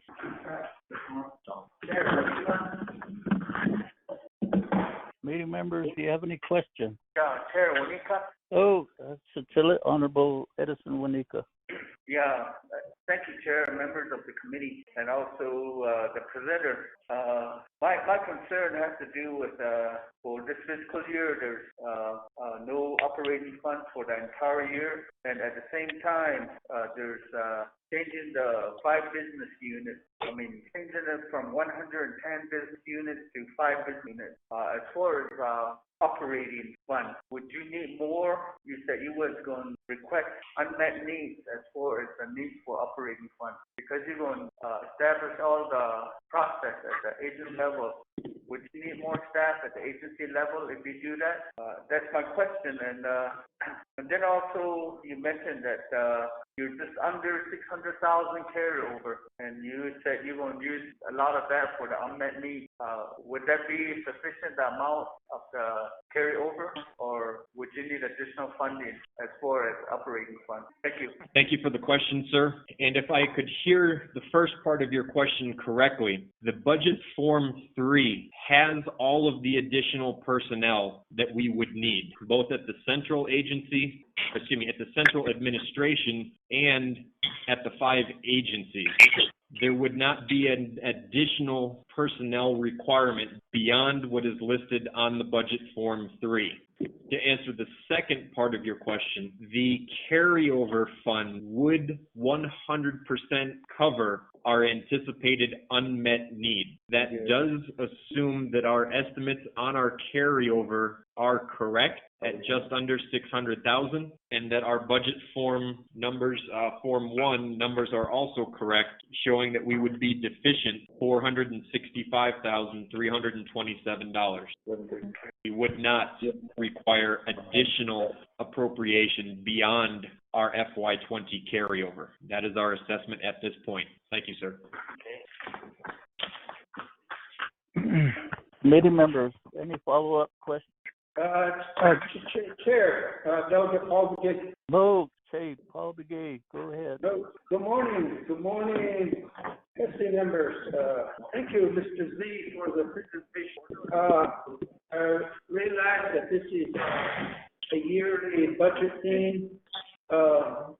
As the director of the Veterans Administration, do you have a 5-year plan or a 10-year plan in place, or anything like that? Some type of plan, long-range plan? That would be my question. Thank you. Sir, I apologize if I'm not hearing the question correctly. On my end, you were slightly broken, so please correct me if I'm off the mark here. Right now, our 5-year plan is still being developed. We believe that with these personnel changes that we are requesting and implementing based on the Budget Form 3, that should be sufficient at this time to adequately provide services to our veterans. Obviously, only time is going to tell the effectiveness of the implementation. How soon can we get these positions filled? How soon can we get them trained and make sure that they're being properly supervised to be providing these services to the veterans that our veteran population deserves? I acknowledge that there's a lot of retraining that is required of some of the existing staff to bring them more up to par, and I think that reflects in our accurate reporting on our performance criteria. It shows that we are falling very far of the mark. So right now we are taking it 1 year at a time, but the hope is that this personnel reorganization will be sufficient to get us through the next 5 years. Thank you, sir. Chair, Delegate, hello now. Go ahead. Okay, thank you, Chair. Thank you, committee members. The question that I have right now for you, Mr. Zerline, is we're still working on the new plan of operations that hasn't been approved yet, and the housing also. And so does the budget that we're working on now reflect in the new plan of operations that we still have to get approved with all the changes that's on the budget that we're working on today? Well, is that reflected in the new plan of operations as well as the housing? That's my question, sir. Thank you, sir. And I think that question is very on point. These new personnel positions are the exact same positions that were recommended in, I believe it was 41-20, the modification to the Veterans Administration Plan of Operation that went through 5-day comment period in February and that was taken for action by this committee May, I believe it was, and was voted down. Since then, I have not heard any feedback from any of the committee members, to include yourself, sir, as the sponsor for that legislation, on recommended changes for that plan of operation. So it remains our hope that when this committee does take for action again the revisions to the plan of operation, that they will go through as we have recommended, specifically for the personnel. When it comes to the housing program, and thank you, sir, for bringing that up, there are 3 positions that we are omitting out of the general fund staff position from the Form 3. 2 of those positions were being general fund funded for the housing program. There was a housing supervisor and a senior housing specialist. If the revisions, legislative changes for CS 4813 go through, that program will fund the positions that administer the housing program. So that would bring back the program supervisor 1 position, the senior housing specialist position, and 5 housing specialist positions, 1 for each agency. Right now, only the senior housing specialist position is occupied. And if that legislation amendment does not make it before the end of this fiscal year, that 1 individual would be furloughed until either the program legislation funds his position again, or additional appropriations are made for general fund to account for the housing program position. But it is our position right now that while there is a housing program, staff administrating that program should be paid from that program. And if the program ends, those positions go away. I hope that answers your question, sir. Thank you. Follow-up, Chair. Yes, I did. That does answer my question. And there's 2 legislations that I resubmitted for the plan of operation as well as the housing. I did not make any changes to it yet. And when they come out, I guess we can remodify them or make any changes necessary as we move to approve them. But right as of this day, I haven't made any changes, for everything that was submitted will reflect the new budget at this point. So I'm hoping those things are going to come out this week. I was told they were going to be worked over on the weekend, but I haven't seen or heard anything yet that they're ready yet. So I'll check on that later on here this afternoon. Thank you, Chair. Committee members, anybody else have a question? So this is Delegate Crotty with the question. Oh, yeah, Shama. Thank you for joining the call. You may go ahead. Pose your question. Shiyaj, Chairman So, delegates, HES committee, and staff with Mr. Z from the Veterans Affairs.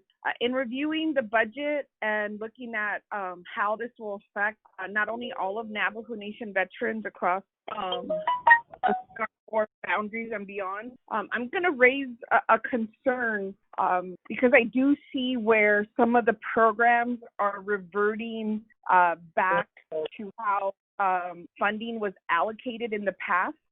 In particular, the consolidating all of the chapter veterans allocation and pulling that into the agency level. That's actually how this program used to function. And what the former head on Thank you.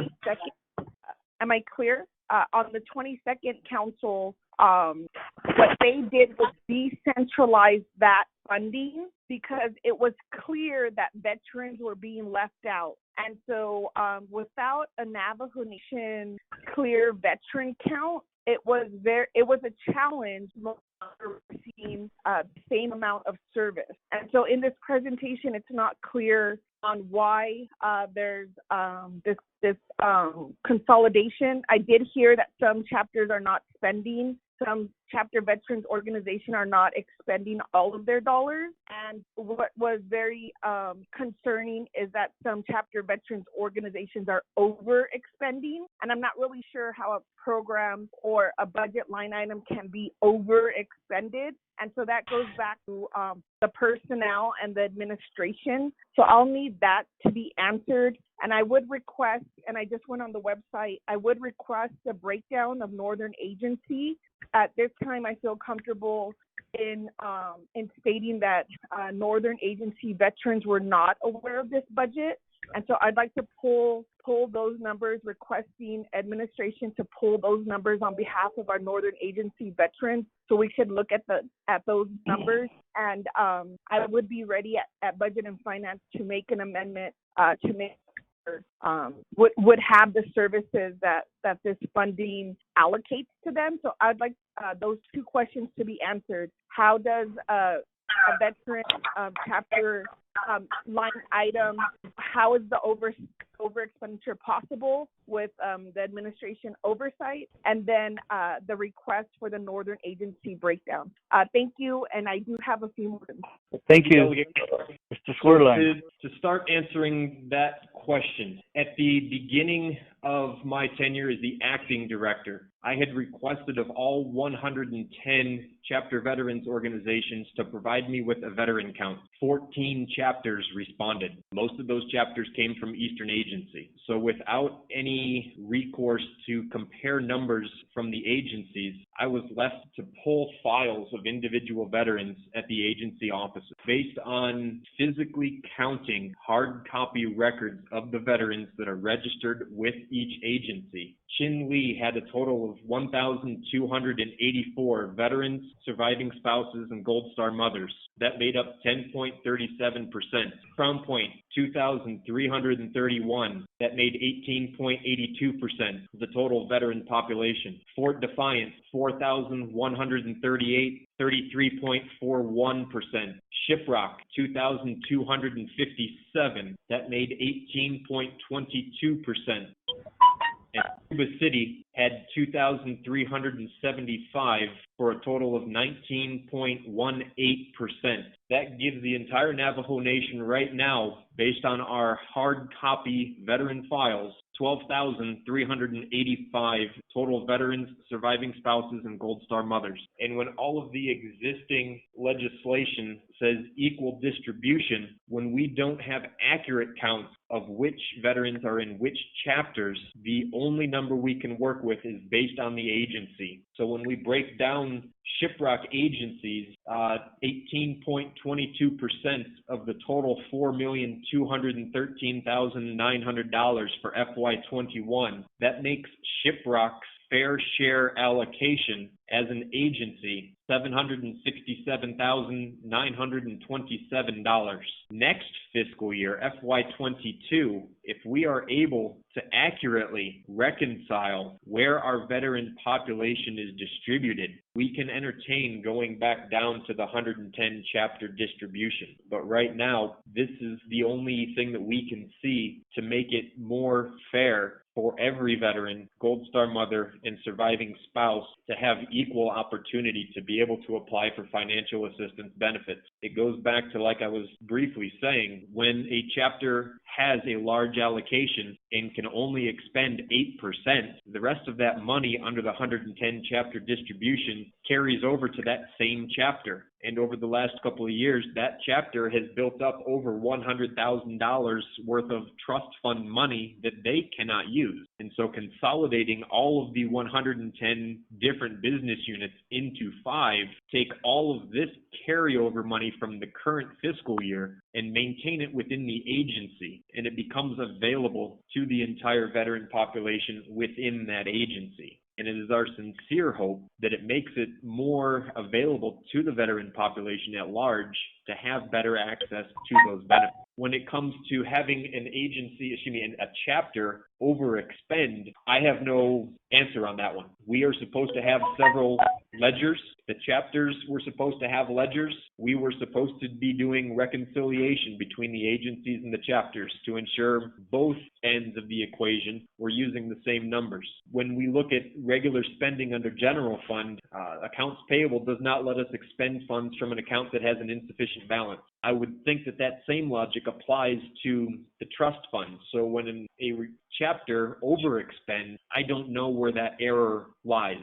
It may be that there were multiple requests processed at the exact same time when there was a sufficient balance for any one of those requests, but when they were all processed, it moves a chapter into the negative. That's the only conclusion that I can come to on that one. I hope that answers your question, ma'am. No, Honorable Crotty, do you have follow-up? Thank you, Chairman. So I do. Actually, I think we need to be clear on how the money is administered. The veteran money is administered. We have tried in the past that the chapters could have the opportunity to administer funding. Is that what I'm hearing? That chapters are administrating the funds? I would need clarification, Chair, so that I could ask my follow-up question. Thank you. Mr. Schwerlein. The answer is no. Chapter is directly administrating the funds. The chapter veterans organizations have been doing budgets for the annual appropriations that were going to that chapter, and then they would distribute their funds into which sub-accounts they wanted that funding to be distributed to, and then the agency office would manage the budget transfer request signed by me, reviewed by the Office of the President and Vice President, and executed by the Office of Management and Budget. So at this time, none of the chapters themselves are administrating any portion of the Veterans Trust Fund. Yes, thank you for that clarification, Chair. If I cut out, please let me know. I don't know what's going on with my service, but I apologize because Chairman and HES committee members, when there's an issue with over expenditure of the veterans' dollars, that lies with the Veterans Administration, and so I will request that the division or the director provide information on those over expenditures occurred and how going to be that if a chapter has a pot of money that's available, then how is the department or the program providing technical assistance to that chapter veterans organization to expend those dollars? I'm not sure in terms of what chapter veteran organizations are having those challenges, and that's why I believe we need to see those documents in terms of what is the current funding, how much has been carried over, and more importantly, who has overspended. I also would like the initial request for the breakdown of Northern Agency. I understand and recognize each veteran agency organization may have a different interpretation and opinion. And so I would like to bring this information back to Northern Agency veterans, my district in particular, so that they understand what's occurring and that I could get some guidance in terms of how their funding is being, I don't want to say, well, it is being redistributed. If it goes back to the agency, for me, that's problematic. I think it's to fix that administratively. Nation veterans get that count, and my hope would be that the President and Vice President help, and that we will have an accurate number of Navajo veterans. Thank you. Come on, Miss Crowdy, you lost contact. Oh, I'm sorry, Chair. I think the question was who's responsible for the Navajo Nation veterans count. Thank you. I'll go back up. Mr. Schwerlein. The Veterans Administration is responsible for the veterans count. Ultimately, that falls on me. There has been discussion within the executive branch of trying to use the 2020 census information to gather numbers on the veteran population. Based on the reports that I've heard from the census so far, we have, I think it was less than 10% of the Navajo veteran population is responding to the census. And if we're getting numbers that are that low, the census will not be an accurate count for the Navajo veteran population. The only option that I can see to reconcile our files is input from the chapter veterans organization. And I'm not saying this applies to the chapters within your district or specifically chapters within Shiprock, but my staff and I have seen, and I'm sure some of you as well have seen, that there are divisions within the veteran population within chapters, that depending on who is running that chapter veterans organization, certain veterans will have nothing to do with the group. And when we try to find out how many veterans are in there, we have reason to believe within some of our chapters that those numbers will be suspect, that they may not include as many veterans as there are within that chapter, and that will impact the amount of funding that goes to that chapter. When we take a look at what is currently sitting in Shiprock Agency's trust fund balance for the agency as a whole, we're sitting at $73,484.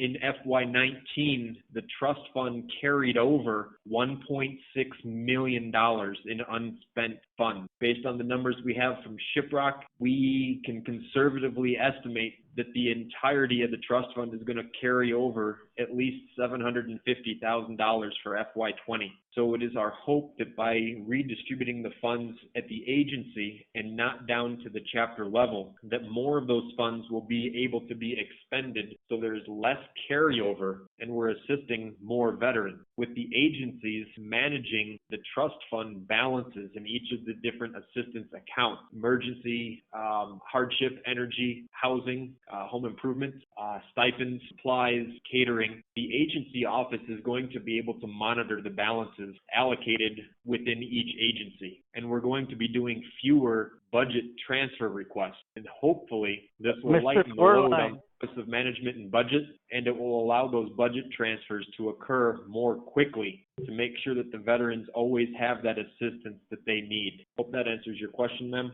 Thank you. Mr. Schwerlein, in one of your responses, you stated that none of the chapters handled their veteran fund. And so it's the program's responsibility on the flip side of your answer. So again, how does overexpenditure occur? And in regard to the chapters that have low enrollment monies or enrollment numbers, has there been outreach by the agency staff? Has there been newsletter, public service announcement, those types of outreach to occur so that, you know, that dilemma that you're saying is depending on who's at the chapter organization, the leadership may encourage or discourage attendance or even participation? Has the agency staff done outreach? The other part, I guess, is I'll wait for your answer. To the first part of your question, sir, regarding over-expenditure, yes, the first line of defense is the agency office. The agencies should and are supposed to have accurate accounting of where those trust fund dollars are. They are supposed to not allow over expenditure. That is the job of an account maintenance specialist. Maintain those accounts to make sure that before they have a request go through for processing, that there is sufficient funding in that account. One item contributing to this that we have found with over expenditures or negative balances in accounts, not necessarily because of over expenditures, is because of the overload of work at the Office of Management and Budget. When we submit a budget transfer, we hope that they are able to process it in a timely fashion. We know from experience that sometimes along the lines, those budget transfers don't always make it onto the desk of the individual who is going to execute those transfers. And so a budget transfer is duplicated and resubmitted. And it has happened where both of those budget transfer requests, identical requests for the same chapter, are both processed. And somehow that ends up with a negative balance. And it all comes back to, like I said, it depends on the order in which things are processed. If two duplicate transactions are happening at the same time independently, each one may be a valid transaction, but together they invalidate each other. So when they're put into the system, they're expected to be good. But by the time they both process, that's where it creates a problem. And that's where the Veterans Administration has to work better with the Office of Management and Budget to figure out ways to avoid having that happen. And perhaps if the solution is a legally viable solution, perhaps a trial basis for one fiscal year, the Veterans Administration is permitted to execute those budget transfers with the Office of Management and Budget providing oversight on our actions so that they can ensure that we are not executing budget transfers that are in violation of the Budget Instruction Manual and instructions passed by the Budget and Finance Committee. As to the second part of your question, sir, staff outreach. This is one of the things that will be addressed by additional personnel. Right now, the sheer volume of requests and the time that it takes to process financial assistance requests does not allow for much additional time for the staff to do anything other than process those requests. The current staff that we are supposed to have under the currently authorized plan of operation and the budgeted position, we do not have all of our positions filled at each of the agency offices. Right now, the Eastern Agency Office is short one person, which means they only have 2 working in that office. Shiprock is now short 2 staff members. They only have 1 working in that office. Fort Defiance now has 3 staff members, as does Tuba City and Chinle. So they are working on making sure their process is a little bit more refined so that they can have more time to do more community outreach. But over the last several months with the COVID pandemic, the traditional community outreach of attending chapter veterans organization meetings has been non-existent. Since the meetings have not been being conducted, it makes it difficult for the staff to actually attend a non-existent meeting. But moving forward, what we would like to be able to do are the newsletters, are the radio announcements. And we do have plans right now and revisions in the works of updating the administration webpage so that our newsletters and our director updates and agency updates will be available to at least a percentage of the veteran population.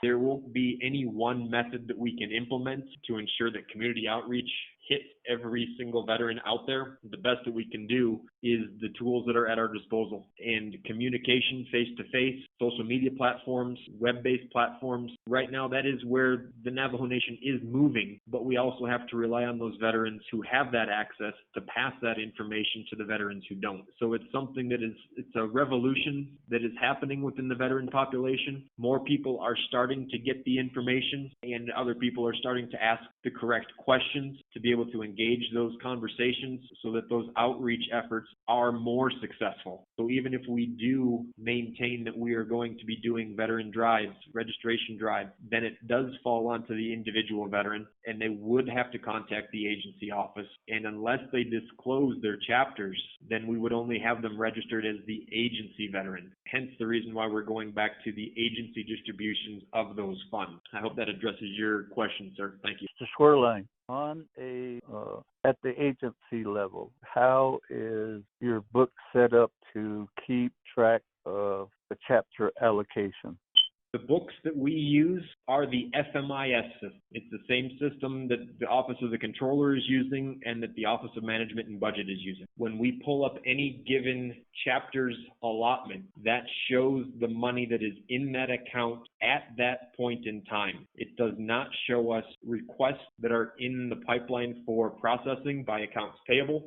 It does not show us pending budget transfer requests. So it falls on internal record keeping to make sure that pending requests are not going to take any of those accounts into the negative. That pending budget transfer requests will do the same. They will not take an account into the negative. And this is one thing that the Office of Management and Budget has been very exceptional at correcting us on, is by the time we are able to get them a budget transfer request, the amounts that we put on our paperwork as reflected in that account are no longer valid, meaning that there have been veterans assistance checks that have been issued and drawn on those accounts. So the Office of Management and Budget will not process a budget transfer that indicates this account will go into the negative. They kick those back and they ask us for a revision. So it falls on the the accuracy of FMIS, which does have the time lag, and the accurate record keeping of the account maintenance specialists at each of the 5 agents. And if those records are not consistently reconciled, that's where we start running into over expenditures. But those are, like I said, those are supposed to be caught by both the Office of Management and Budget and accounts payable. I think, and this is my opinion, that the final check in the system is accounts payable. They are the ones that issue the check, and that is the final point that can draw an account into the negative. So if there is a break in the system somewhere where we have processed a assistance application as clear to be paid and accounts payable processes it with insufficient funds being in that account, that's where the system is broken. But I cannot say that the fault lies solely with either accounts payable, with Office of Management and Budget, or with my staff. Primarily, yes, with my staff. But there are checks and balances in the system that should be catching some of these overdrafts. Thank you, sir. Okay, follow-up question. Ms. Lowell, Mr. Willie, Mr. Francis, what we have before us is the 2021 budget. That will just be business unit. What happened to the chapter allocations that have those other business units? And those are tied to last year's budget going forward. Does all of that revert back to the Veterans Trust Fund as a whole, or is those balances going to, in addition to this year's request, are those going to go into the agency's or budget? The remaining balances from the chapter's allocation, what happens to that? That's in FY 1920 budget. And then this budget request now is new monies that will be allocated to 5 business units. So that's my question. Hello. We heard you. Sir, this is Director Zerline. Was that question directed at me or OOC and OMB? OOC and OMB, and even Legislative Council. Sure, this is Kristen. I can say with all certainty, I do not know the answer to that question.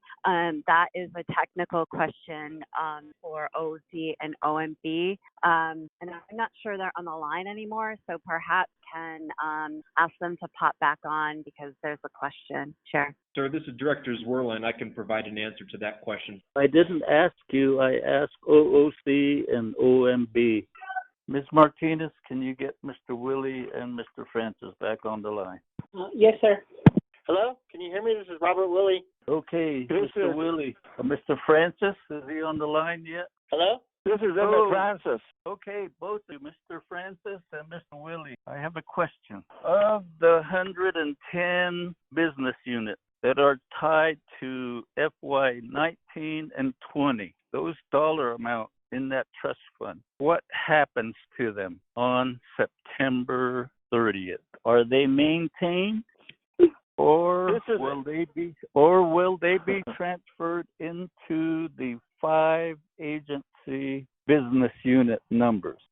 Okay, this is Emmett Francis. Go ahead. Those balances that are still in FY 19 budget, they have not been transferred over into FY 20. I had sent out instructions several months ago on how to do that without having to do it by budget revision request. I even gave them an outline and instructions on how to do that. I never got any answer back, and the only one that did finally submit to transfer the FY19 balances into FY20 is Eastern Navajo Agents, and she did it the way I instructed the Veterans Program to do it, where you don't have to submit a budget transfer request. If you do that, it may have to go to Oversight Committee before the carryover is done. Now, that will still sit in the Chapter 110 budgets for FY20 if that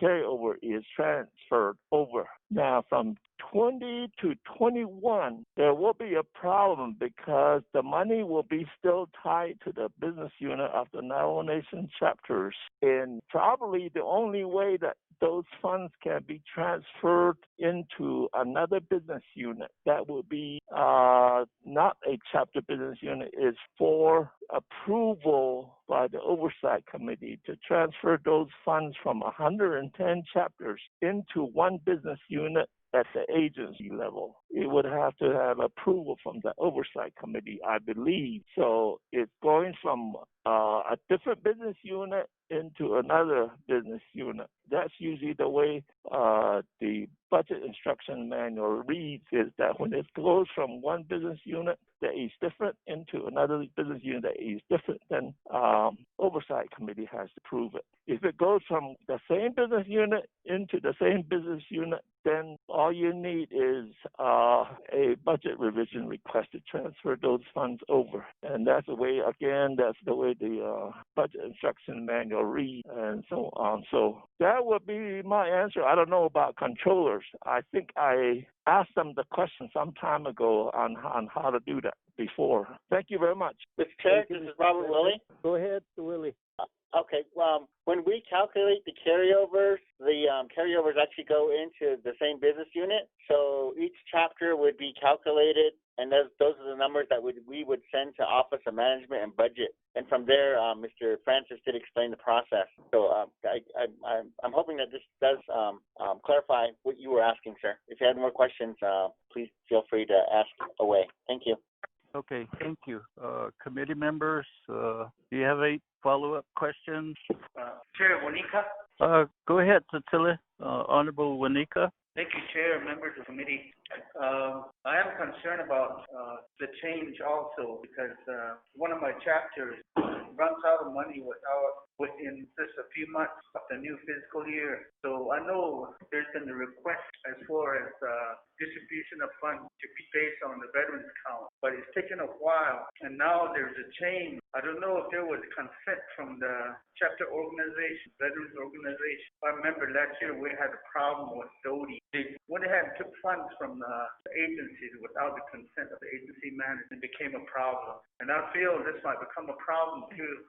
So I think we need to ask more questions. So for that reason, I'm going to motion to table this and revisit this on Thursday, because I think redistribution of the chapter trust fund might become an issue if we don't make a decision that will be as far as the chapters are concerned. I think we need to have more discussion, this Chair. Thank you. Committee, I'll recognize that motion to table and revisit on Thursday. Do I hear a second? Second, Delegate Slater. Second by Delegate Slater. Tabling motion has no debate, so I'll call for the question. Mr. Mose.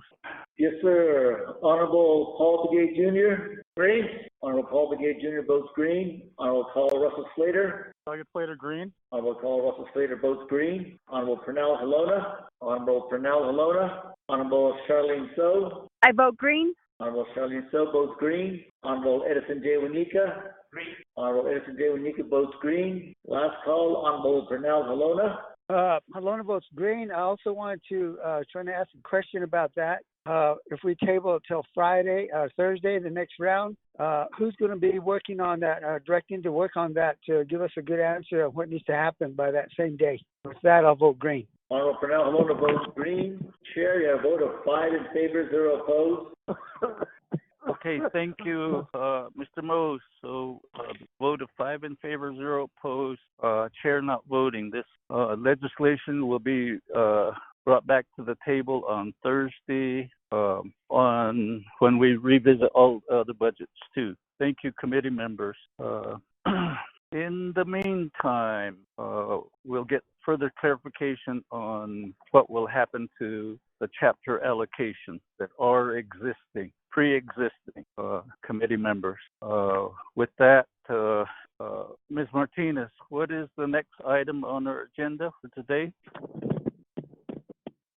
Oh, I'm sorry, I forgot to unmute. We have Division of Social Services at 1 o'clock. Chair. Okay, committee, what we'll do is take a 30-minute break, and then we'll all call back in. So I'll call for a recess, committee members. Chair, I'll make the motion to recess for 30 minutes. Okay, thank you. We have, okay, we have a motion to recess. Okay, we'll go into recess. What's that? Oh, yes, excuse me, I'm sorry. We're done with this particular agenda. I'm sorry, committee members. Too many things rolling right now. Chair Wanika?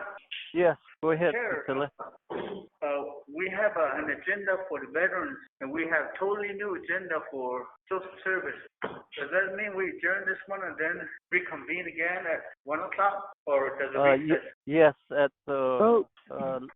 if we could get that motion to adjourn. Motion to adjourn, Helena. Motion to adjourn by Helena. Who second? Second, Wanika. Okay, motion and a second to adjourn. Thank you, committee members, for pointing it out, and even staff for pointing that out. Please get a vote. Yes, roll call vote, please. Honorable Paul Begay Jr. Honorable Paul Begay Jr. votes green. Honorable Carl Russell Slater. Honorable Carl Russell Slater. Honorable Pernell Helona. One votes green. Honorable Pernell Helona votes green. Honorable Charlene So. I vote green. Honorable Charlene So votes green. Honorable Edison J. Wanika. Honorable Edison J. Wanika votes green. Chair, a vote of 4 in favor, 0 opposed at 12:29. Lunchtime. We are adjourned. Call back in at 1. Thank you. Yeah. Oh, sir. Calling back in, this is Beverly. Our Beverly is Leonard. Division of Social Service said they bring in some binders to the front, but we need the electronic version also. I haven't seen the electronic version yet. I know. Okay, and the binders. I'll check up front right now. Okay. I'll let Trey know to bring it back here. Hi, Beverly. This is Deanna Neswood-Gishi. Brenda is scanning the documents as we speak, so you should be receiving an electronic copy. Thank you. Thank you, Ms. Gishi.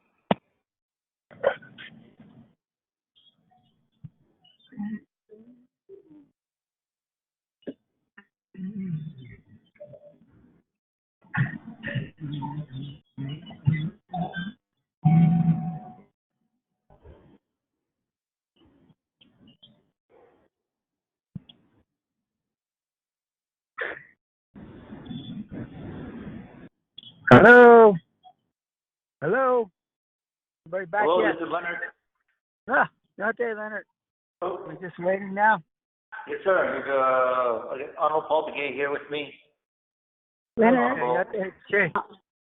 Leonard, Delegate Amber Crotty's on the line too. Can you add her to the sign-in sheet? Okay, all right. This is Delegate Charlene, so I'm back on.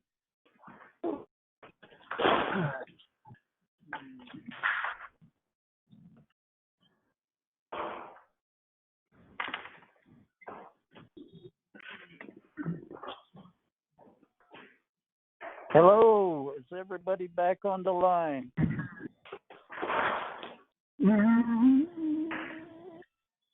Almost. Chair, Delegate Wanika is on the line now. Okay, that makes 2 of us. Chair, this is Leonard. We should have 4 in line. Yourself, Honorable Paul Begay Jr., Honorable Charlene So, and Honorable Edison J. Wanika. Thank you, Mr. Mose. So let's go to calling this meeting to order for Health, Education, Human Services Committee meeting, Oversight Budget hearing for August 24, 1 p.m. Che, Mr. Mose, roll call, please. All right, sir. Honorable Paul Begay Jr. Honorable Carl Russell Slater. Honorable Carl Russell Slater. Honorable Pernell Helona. Delegate Helona's here. Honorable Charlene So. Present. Honorable Daniel E. So. Here. Honorable Edison J. Wanika. Here. Chair, we have 5 members, constituted quorum. Thank you. So we'll go to, we had the invocation this morning. Committee members, do you have any announcements? If not, then let's go to item number 2, reviewing and adopting the agenda. Ms. Martinez. Good afternoon, everyone. Agenda for the Health, Education, Human Services Committee, 24th Navajo Nation Council, Oversight Budget Hearing, August 24, 2020, 1 p.m. Presiding Honorable Daniel E. So, Chairperson Honorable Carla Russell Slater, Vice Chairperson, Place Viva Telecommunications, Window Rock, Navajo Nation, Arizona. 1, call meeting to order, roll call, invocation, announcements. 2, review and adopt the agenda. 3, oversight budget hearing. 1, presentation by Office of Management and Budget. 2, reviewing the Division of Social Services FY 2021 operating budget general funds as follows. A, Business Unit 11001, Division of Social Services, Executive Administration. B, Business Unit 117008, Navajo School Clothing Program. C, Business Unit 117022, Department of Family Services. D, Unmet Needs. 5, close the meeting, announcements, adjournment. Mr. Chair, the agenda has been read into the record. And this agenda will have to be revised to include the legislation number 0176, Mr. Chair. Okay. Okay, committee members, how do you wish to address this particular agenda item, committee members? Chair. Motion to accept agenda. Honorable Edison Wanika makes the motion, second by With the Honorable revised legislation. Okay. Second by Paul. Okay, so we got a motion to include the revised agenda, and that would basically be the presentation by OMB, and then after that, the budget, legislation 0176-20, and then after that, then the Division of Social Services will be able to give us the review on their general funds operating budget. Okay. So we have a motion by Wanika, second by I was stopping by. I got a note for him. Wanika or Halona, you. I just stopped by to see if you guys we could do some more work on that. Oh yeah. It'll be later. Okay, Che, Mr. Mose, roll call, please. Okay, Chair, who seconds the motion for the revised agenda? Paul Begay Jr. Okay. All right, this is a roll call for the revision of the agenda. Honorable Paul Begay Jr. Honorable Paul Begay Jr. votes green. Honorable Carl Russell Slater.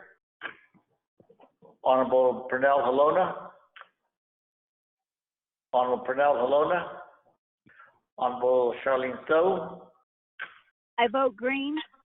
Honorable Charlene So votes green. Honorable Edison J. Wanika. Green. Honorable Edison J. Wanika votes green. Honorable Carl Russell Slater.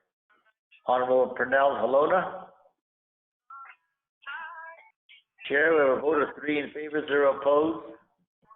Okay, committee members, that basically, we adopted the revised agenda for this budget hearing. That'll take us to presentation by the Office of Management and Budget. Who do we have on the call from OMB? Good afternoon. This is Selena Begay with OMB. I'm Senior Budget Analyst. I will be reading the OMB report. So Sheila, thank you. Okay. On tab 2, You'll come to the OMB report, FY 2021 budget OMB report. That's the first page. The next page is the contents of this: A, FY 2021 fund type budget summary; B, FY 2020 third quarter budget status report; C, FY 2020 third quarter performance assessment report; D, FY 20. Excuse me, Yes. Ms. Martinez. Yes, sir. What Ms. Begay's reviewing? When did that document get sent? I just sent it also, sir. Just now? Yeah, just now. Okay. At 1:05 p.m. So see, I got it.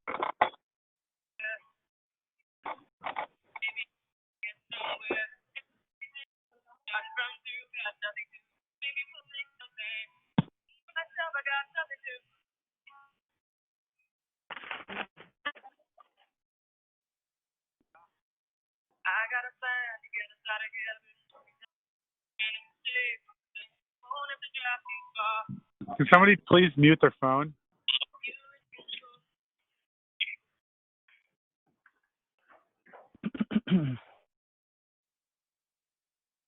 Okay, go ahead. Okay, I'll start from the beginning again. The first page, it's FY 2020 OMB report for the Division of Social Service. The second page is table of contents. A, FY 2021 fund type budget summary. B, FY 2020 third quarter budget status report. C, FY 2020 third quarter performance assessment report. D, FY 2020 third quarter plan of operation status report. E, FY 2020 third quarter conditional appropriation summary report. Then the next page, A, FY 2021 fund type budget summary. The next page is it has a worksheet. It's listed by the business unit: 117001, 117008, 117022, 11904. And if you look at that column, it says Navajo Nation Committee approval FY20 FY budget. The next row down, general fund total, 4,161,988. And then if you look over to a little to your right, it says fiscal year 2021 Navajo Nation Fund proposed general fund budget. The total for that one's $4,161,183. Indirect cost fund, $402,834. Special revenue fund external, $160,394,457. Total, $164,959,474. And then the middle column has a business unit: 117010, 117011, 117012. It's the program for daycare for Chinle, Fort Defiance, and Sherbrooke. And this one, the fiduciary fund total for FY20 general funds was fiduciary fund total was $146,000. And then if you look at the next column, the row proposed general funds, there's zero all the way down. The next business unit, overall total, if you look at the bottom, is $4,307,988. Proposed general fund overall total is $4,161,183. Indirect costs, $402,834. Special revenue fund external total amount overall total is $160,994,454. All total is $164,959,474. And then the next page, B, FY 2020 third quarter budget status report. The next page has a worksheet. has a listing of the general fund totals, all the four social service department. The original budget for the total amount for that one is $4,564,017. Revised budget amount is $5,693,902.37. Actual is $1,586,689.09. Encumbrance $63,062.04. Budget available is $4,044,151.24. Percentage expended of total today as of June 30th, 2020 is 28.94%. The next column is for all the child daycare business unit. There's 3 business units. Fiduciary fund total original budget $146,000. Revised budget $146,000. Actuals $652.01. Encumbrance $1,083.65. Budget available $104,264.34. Percentage expended of total is 28.59. And then the following, you will see the budget status report for each business unit. And then that's for your review. And then on C, C, D, and F, and MPS, Janet McKay will be presenting that one.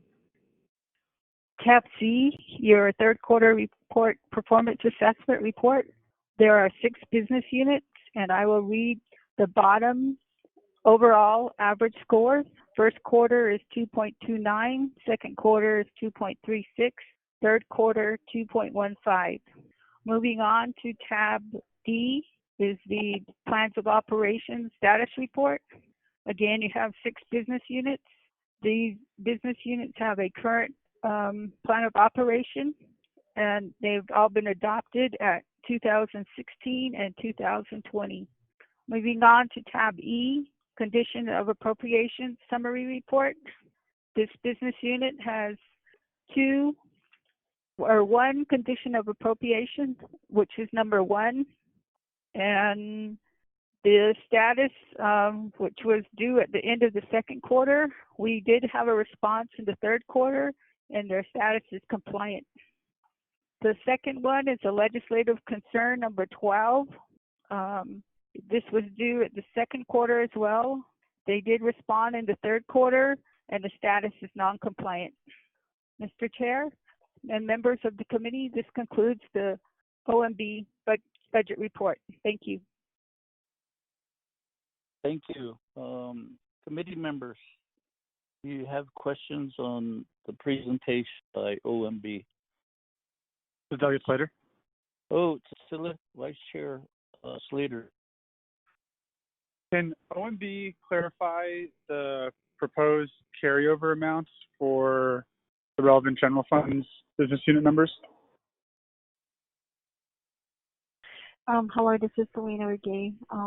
That was not, I did not include this in the fund tech summary report.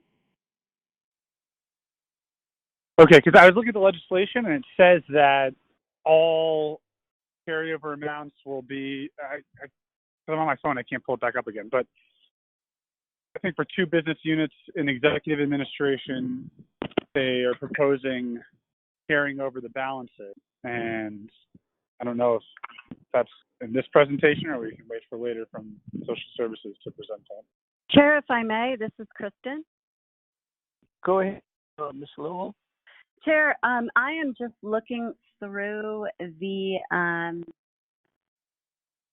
OMB presentation, and I see that this Division of Social Services, I don't know if it was done by them or previously by Hess, but there's a new form created, Exhibit F, which is in general not part of the Oversight Committee exhibits.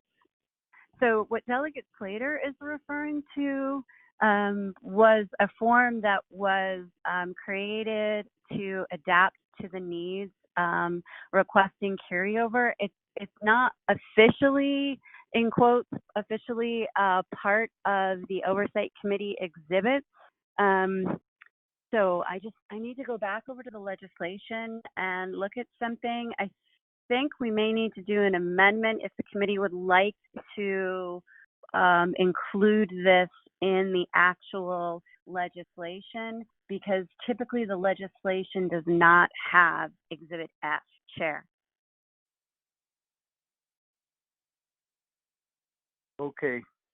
And I see, flipped back over to the legislation, and I see that this is actually in the legislation. So two options: leave it in. But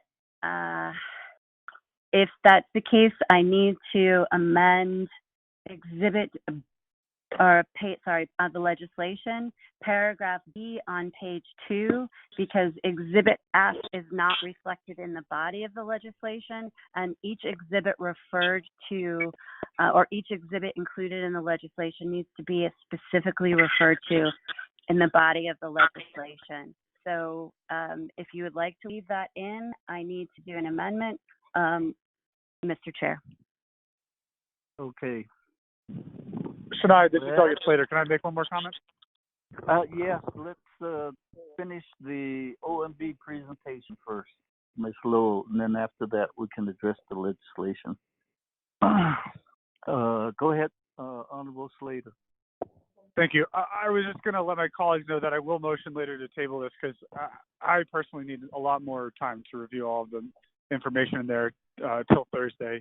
I don't know if that's going to inform the discussion, and maybe we can have a list of recommended amendments that will go to Ms. Lowell that can be reconciled for Thursday. Thank you, Chair. Okay, committee members, when we get to the legislation, we'll look at that. Any follow-up questions on the OMB presentation? Again, if there's no questions, I'd like to pose a question to Ms. Brigade. These carryover, there's going to be a budget balance. The personnel expense go to personnel lapse funds, but the operational expenses, are you going to want to just carry it over, or it'll all just be lumped into another category? Ms. Begay.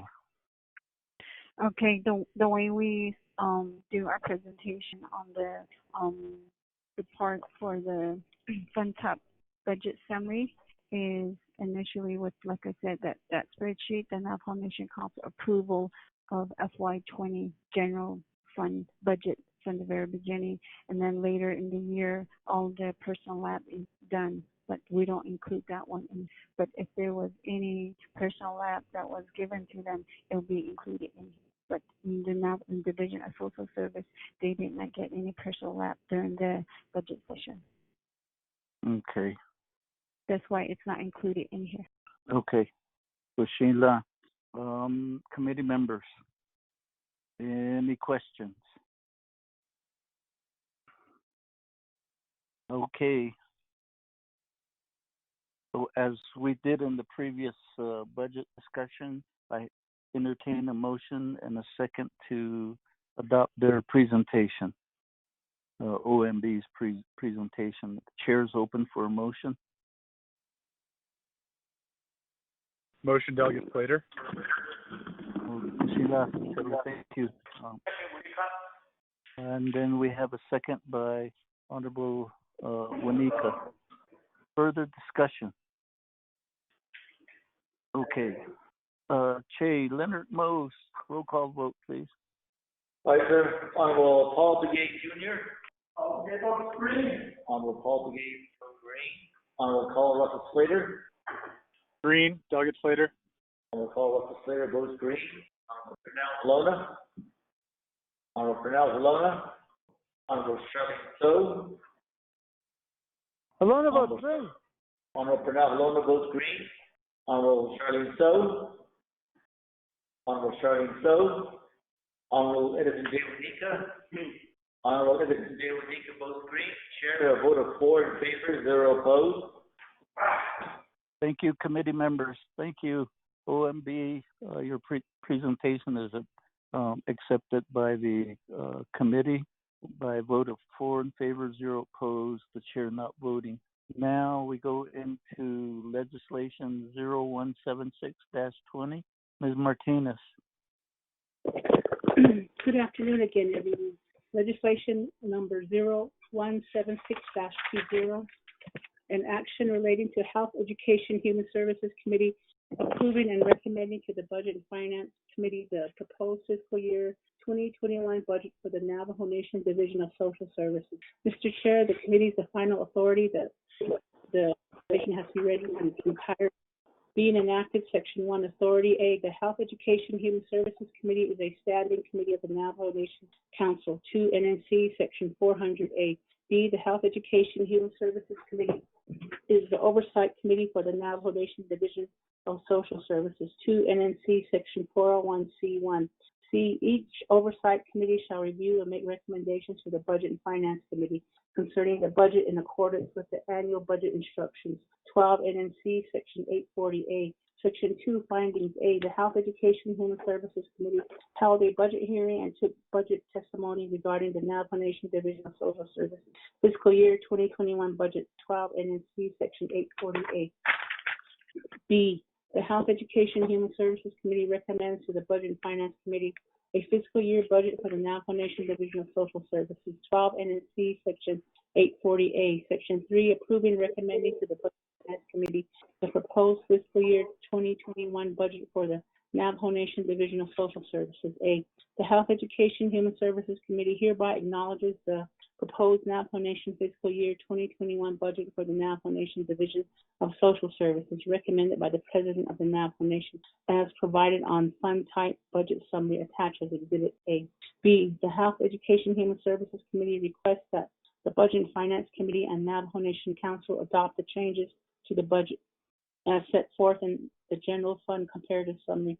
Exhibit B, recommended changes to the General Fund Budget. Exhibit C, recommended conditions of appropriation and legislative concerns. Exhibit D, and recommended unmet needs. Exhibit E. C, the Health, Education, and Human Services Committee authorizes the committee chairperson or vice chairperson to meet and negotiate with the Budget and Finance Committee on these recommendations. Attached are Exhibits A in the amount of $115,405,231. Exhibit B in the amount of $4,564,017. Exhibit C is listing 3 business units: 117001, 117008, 117022. Exhibit D is listing 117001, 117008, and 117022. Exhibit E is blank, and F is listing the carryover general fund budget for business unit 117001 and 117022. Attaches memorandum to Honorable Daniel So from Ron Haven dated August 13, 2020. Legislative Branch Internet Public Review publication date posted August 13, 2020, 7:38 p.m. requesting digital comment. Legislative Branch First Report Internet Public Review Summary posted August 13, 2020, 7:38 p.m. 5-day comment period ended August 19, 2020. Supporting comments none, opposing comments none, inconclusive comments none. Signed by Julissa Johnson, Office of Legislative Services, August 19, 2020, 8:17 a.m. Mr. Chair and members, the legislation has been read into the record. Motion, Delegate Paul Begay. Thank you, Chair. Motion by Honorable Paul Begay, second by Honorable Cornell Halona. Who from the Division of Social Services is going to present?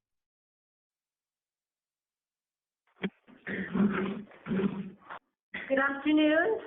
Honorable Chair So, members of the Health, Education, Human Services Committee, I am Deanna Nesugishi, Division of Social Services Executive Director. I'd like to have my opening remarks. The Navajo Nation Division of Social Services provides an array of human services and social services through 6 departments and programs with a combined budget of $164,959,474 in federal, state, and Navajo Nation funding. And there are currently 522 full-time employees. Of the total Division of Social Service funding, 96% is federal, 2% is state, and 2% is the Navajo Nation General Fund. The majority of the funding are restricted to one or several specific services, and all federal funds are subject to comply with the federal rules and regulations governing its use. For fiscal year 2020 general fund budget, the Division of Social Services operated with a total of $4,553,461. These funds were appropriated for the Office of the Executive Director, Navajo School Clothing Program, and the Department of Family Services. The propriety funds are for the child care centers in the amount of $140,000. The Division of Social Services fiscal year 2021 general fund budget request is for a total amount of $4,564,017, which is $78,434, or 1.75% above the fiscal year 2020 approved general fund budget. This request will support the following: the Office of the Executive Director for $1,675,543, the Department of Family Services for $1,250,904, and the Navajo School Clothing Program for $1,637,570. The Navajo School Clothing Program is slated for an increase of $78,434. The fiscal year 2021 Division of Social Services major priorities. I'm listing 5. The Division of Social Services aims to connect all its departments and programs with one server to operate with the same case management software, which is the Tribal Assistance System, also known as TAS, and to store data at one secure data center. It will provide a centralized database of secured program and client information for departments and programs with defined module tailored to the unique needs, tracking referrals, cases, payments, reporting, and meeting all requirements aimed at an effective and efficient paperless service delivery. The next priority is to strengthen the administrative and technical support to the departments and programs. In coordination with the Casey Family Program, continue with implementation of the Division of Social Services strategic plan, utilizing the innovation teams to build a stronger team. Third priority, establish an accounting and contract compliance section within the Department of Family Services to improve the contracting activities and process of payments to vendors timely. Fourth priority, begin slowing down the Title IV funding in preparation for the Children's Bureau 496 financial is under review by the Navajo Nation contracted auditors. The fifth priority is throughout the duration of the COVID-19 pandemic, direct service delivery will continue to be implemented safely with the highest precautions, utilizing different modalities such as email, telecommunication, virtual meetings, including Skype, WebEx, and Zoom. Thank you, Mr. Chair. That concludes my opening remarks. Committee members, questions?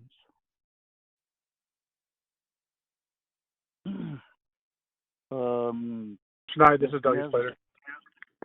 Go ahead, Vice Chair Slater. Thank you.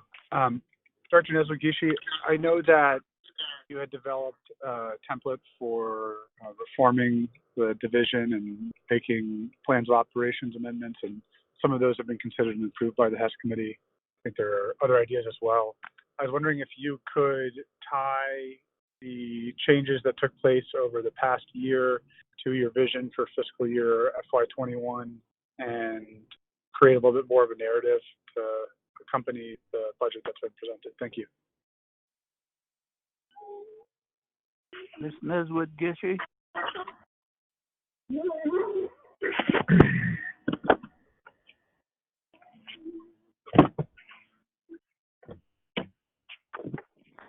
Mr. Chair, thank you, Honorable Slater, for your question on templates of plan of operation to changes to fiscal 21. We have Ms. Brenda Sosi is going to get the Gantt chart so we can make reference as well. Thank you.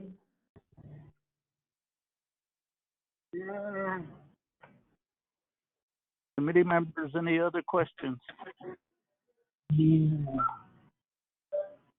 Leonard, who motioned for legislation for the second? I'm sorry. Paul Begay made the motion and Edison Winika second. Thank you. Chair, this is Leonard. That would be pronounced Malono. Second that motion, sir. Okay, thank you, Mr. Mose, for that correction. Ms. Neswood Gishy, Chair has a question. Yes, Mr. Chair. Okay, on the Navajo Nation announcement, there was this, I think, a press release or something that the Navajo Family Clothing Program has been renamed. And how is that happening without an amendment to the plan of operation? This is Delegate Slater. Did my call drop or are they still on the line? There's a Mr. Chair? Brenda Sosi is supposed to answer. Yes, thank you, Mr. Chair. And so when we submitted the plan of operations for the committee's review, and so when it passed in January 8th, 2020, this is where the school clothing program was not, it wasn't a separate standalone, it was under the executive office. And so when it moved over into the Department for Self-Reliance, that did move over with the school clothing program. So I understand your question, Mr. Chair. I can do further follow-up in that so that you're correct if it needs to have additional changes. We will look into that, Mr. Chair.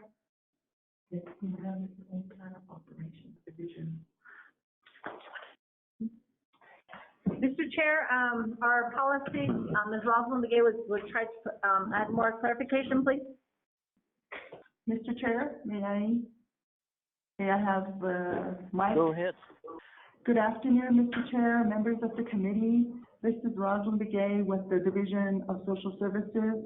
So the Navajo School Clothing Program, it's a service program, was within the Division of Social Service plan of operation. It did not have its own plan of operation. Thereby, what the division did was they did the assessment, they did the light services like the financial assistance services, including the school clothing program. Since the Department for Self-Reliance, this is part of the strategic planning that the division and its staff did. So services such as school clothing is a financial assistance. DSR, Department for Self-Reliance, has a case management software, TAS. So those financial assistance services and functions were transitioned to the Department for Self-Reliance under its direct service component of DSR, so that services will not be duplicated. And so TANF already has also a school clothing assistance. So then the school clothing program was transferred to DSR under DSR's plan of operation. So TANF, so that TANF customers, children who are who are in the TANF program do not also get travel clothing program assistance that's funded by Navajo Nation General Fund. To the end, more school children who are attending school will be served. Mr. Chair? And to answer your, I guess, your question about the name change, because the school clothing is not, that assistance is not limited to school clothing.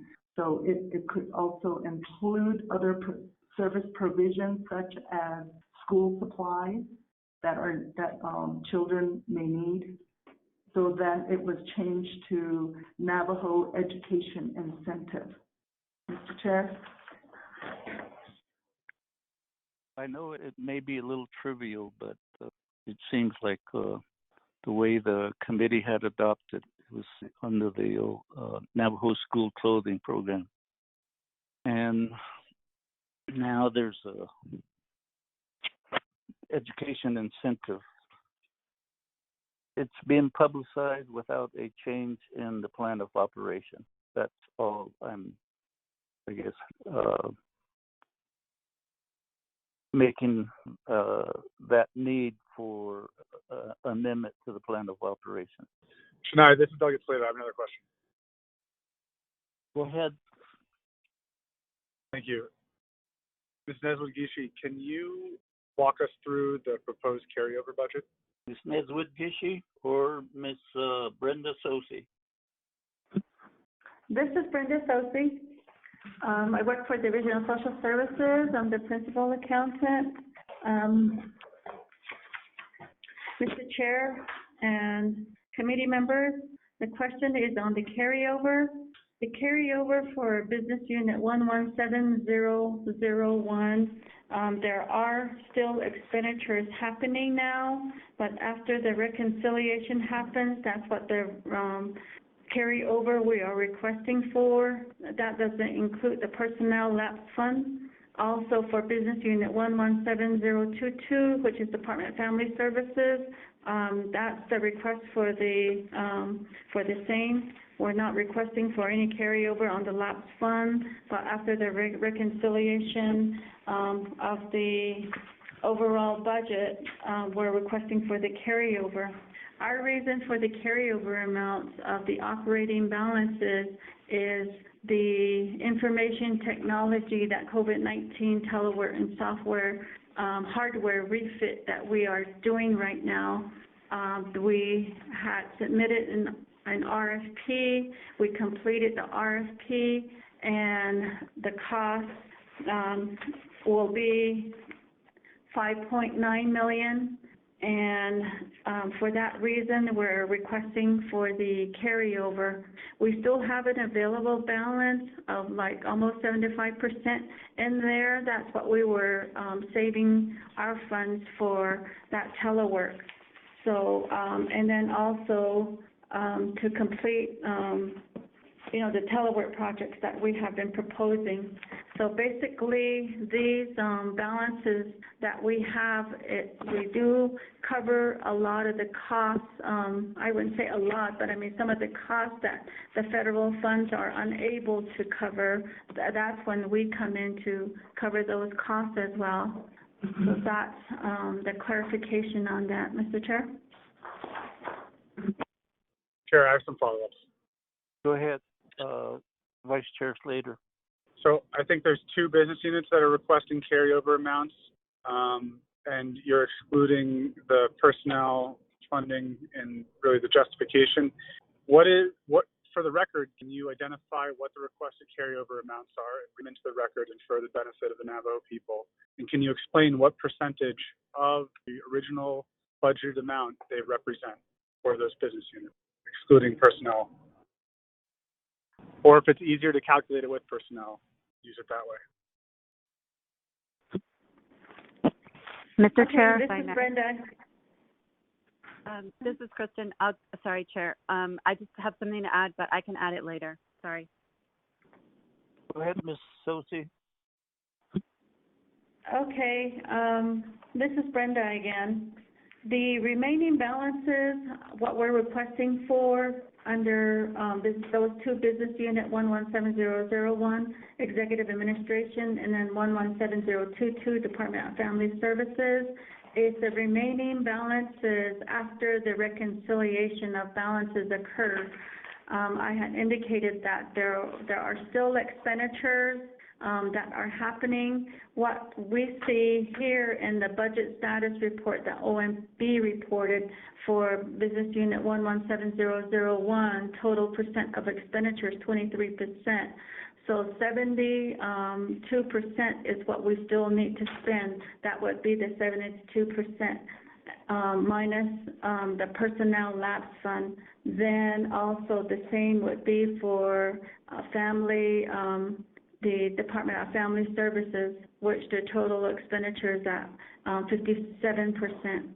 So the 40% will be what we will be requesting for. But like I said, I don't have a dollar amount. But after our closeouts happen, that's when we will determine the amount.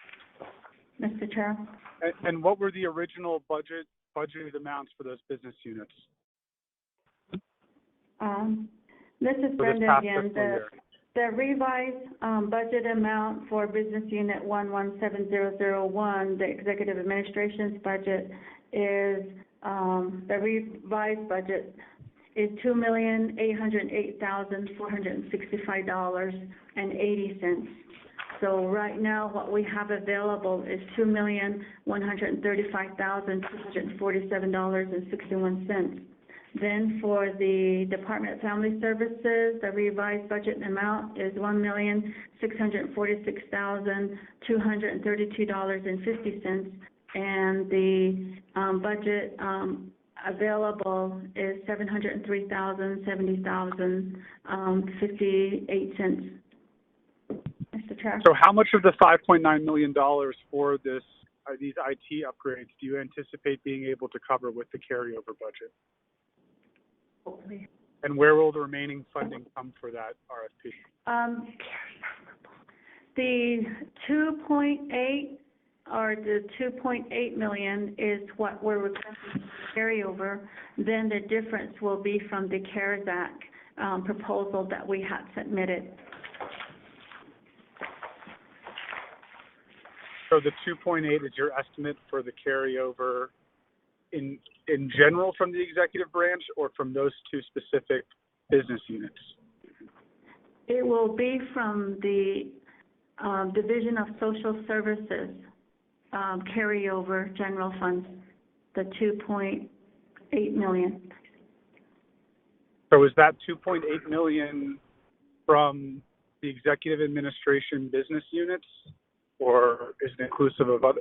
I mean, before you had said that we're not going to know the exact figure for these two until after we do the reconciling and subtract out the personal lapse funds.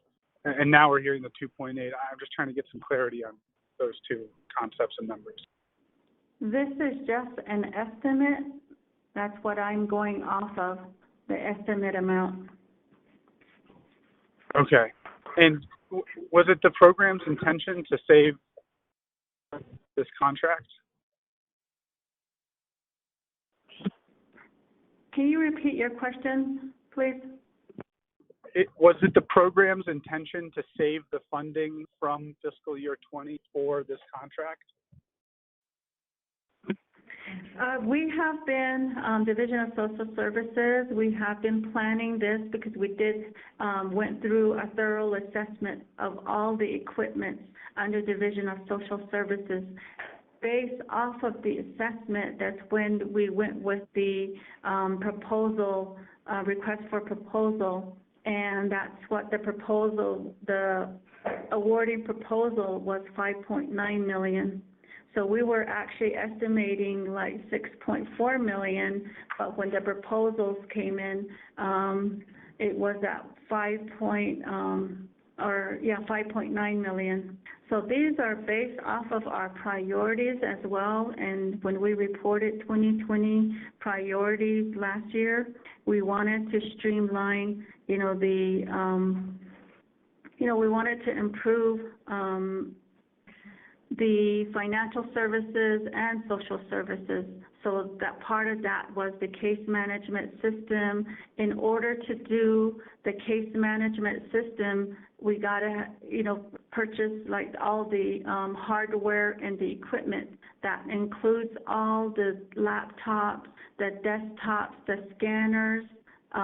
So that's the whole proposal. That's the cost that we were talking about. Mr. Chair? Chair, I have some more questions. So for this RFP, has that been shared with the committee, or what the contents were of the, winning the RFP award winner? And what the plan is? I assume this is going to be a phased-in approach, or is the idea just to spend all the money in FY21? Ms. Sosi?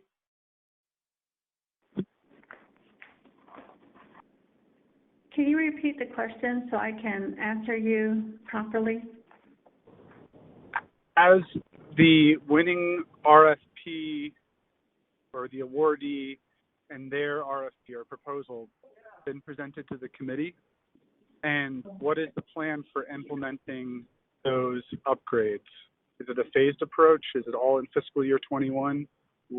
What is the plan? And then I guess the third question I can get to is, how much general funds did the Division of Social Services receive in FY20?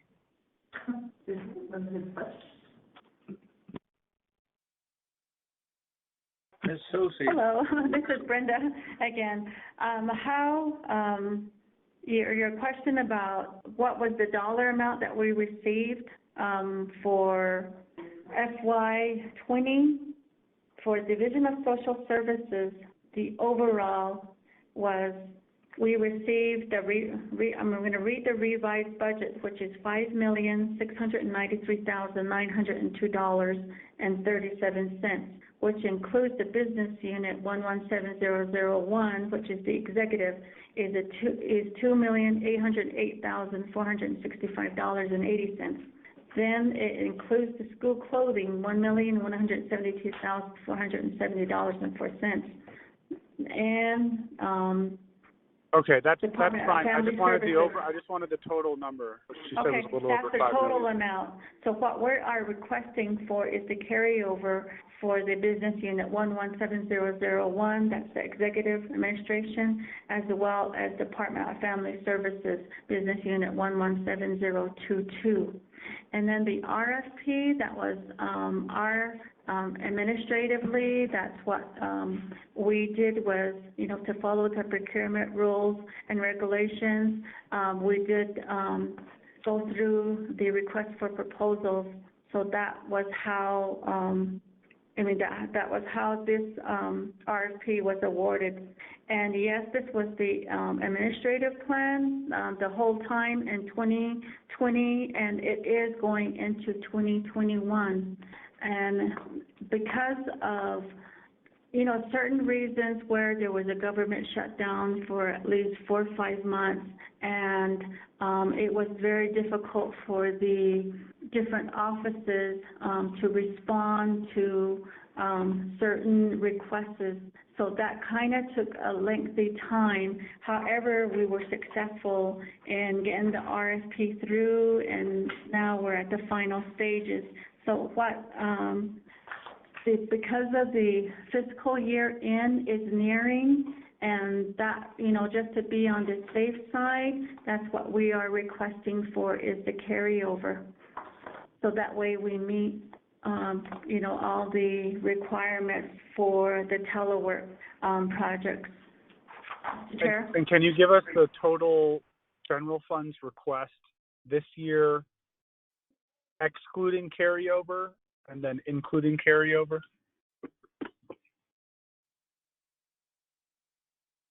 Ms. Sosi? Okay.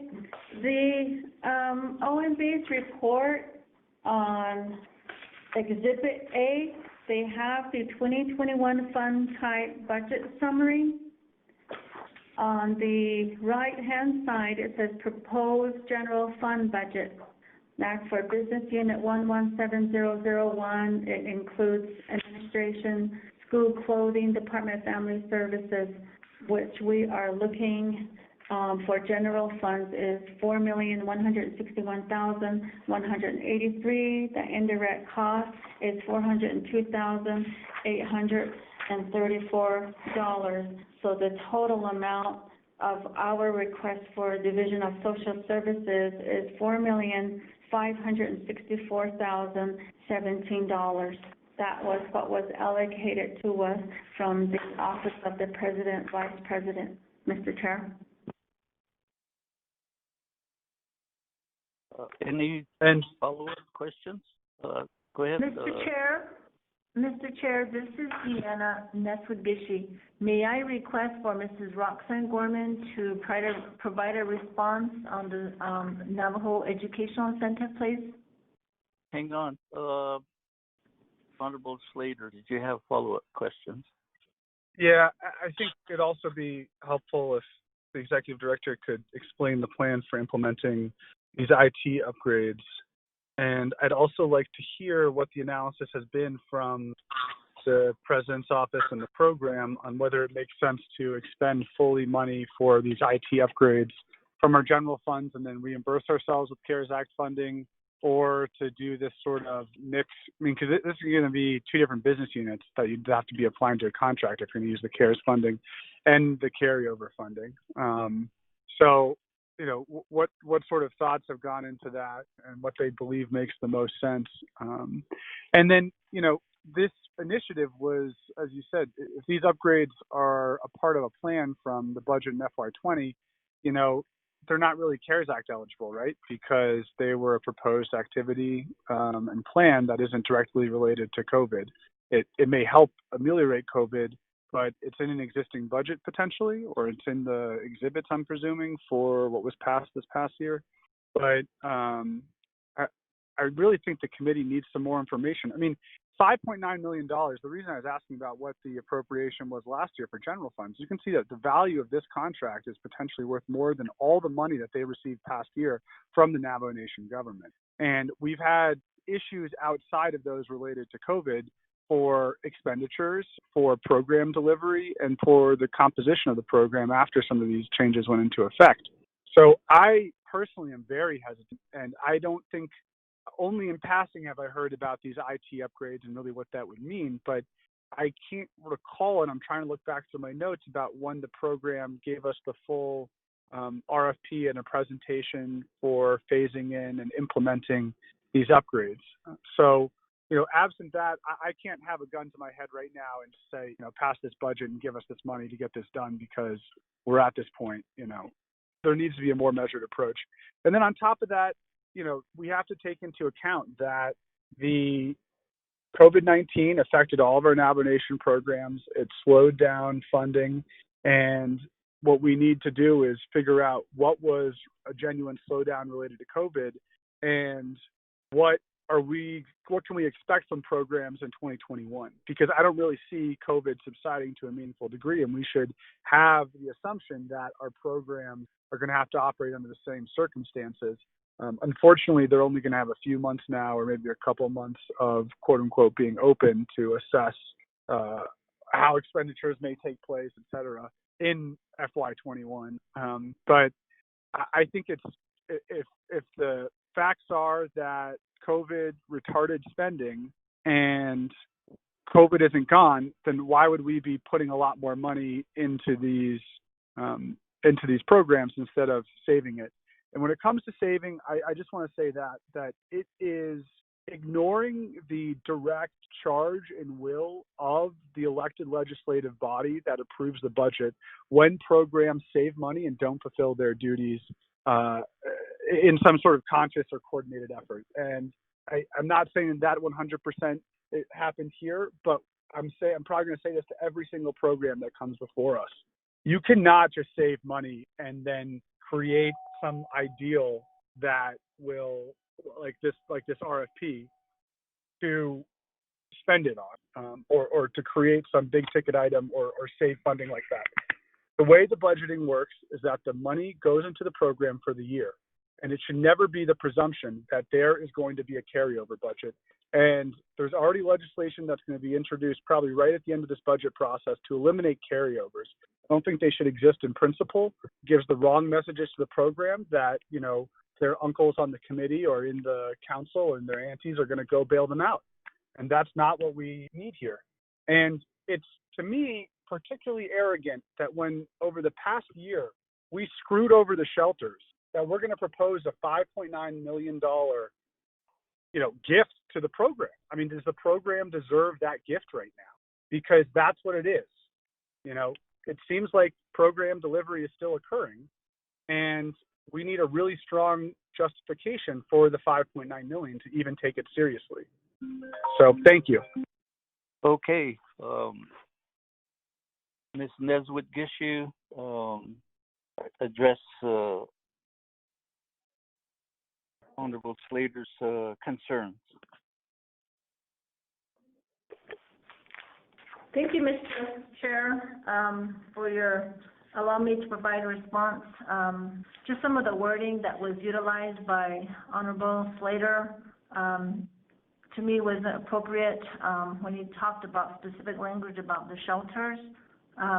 That's offensive to me. Just want to let you know right away. And then regarding, the concern that funds were set aside specifically, and these funds were never set up in the budget. Again, we started this assessment of our overall infrastructure in November of 2019. And so by the time we had a thorough assessment, we have 99 different offices. And so once all of those have been completed, it's where, we started looking at a plan to move forward. And so the plan of the infrastructure assessment, yes, it began in early part of October, November 2019.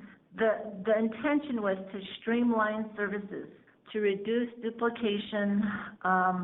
So it wasn't specifically in the budget because we didn't know what we would be learning from all of the offices.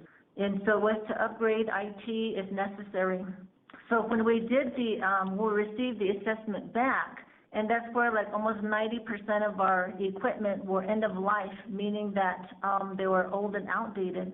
We had a lot of staff who were using Windows 7, which now is outdated, and there's no availability to do any upgrades. So the intention was to do the streamlining of our services so we could get good, accurate data. We could cross-reference if families are receiving certain services, how can we reach out to them to provide additional services?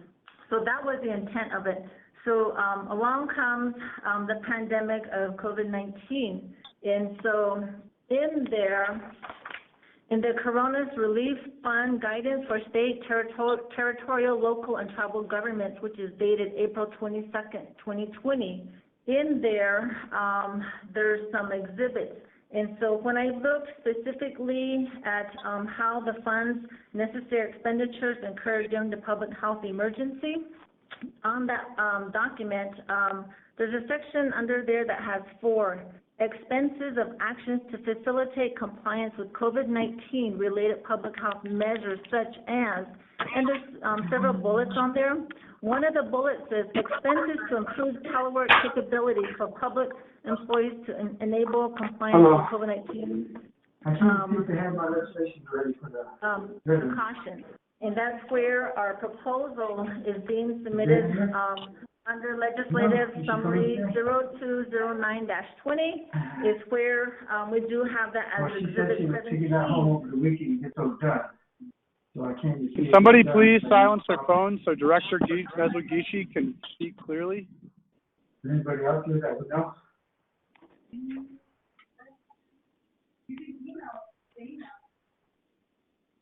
No legislation for buildings. At all. Somebody mute their phone. Okay, well, she said it was the other day, so I'll share it to get Alona, taken care of. For now. Right, hey!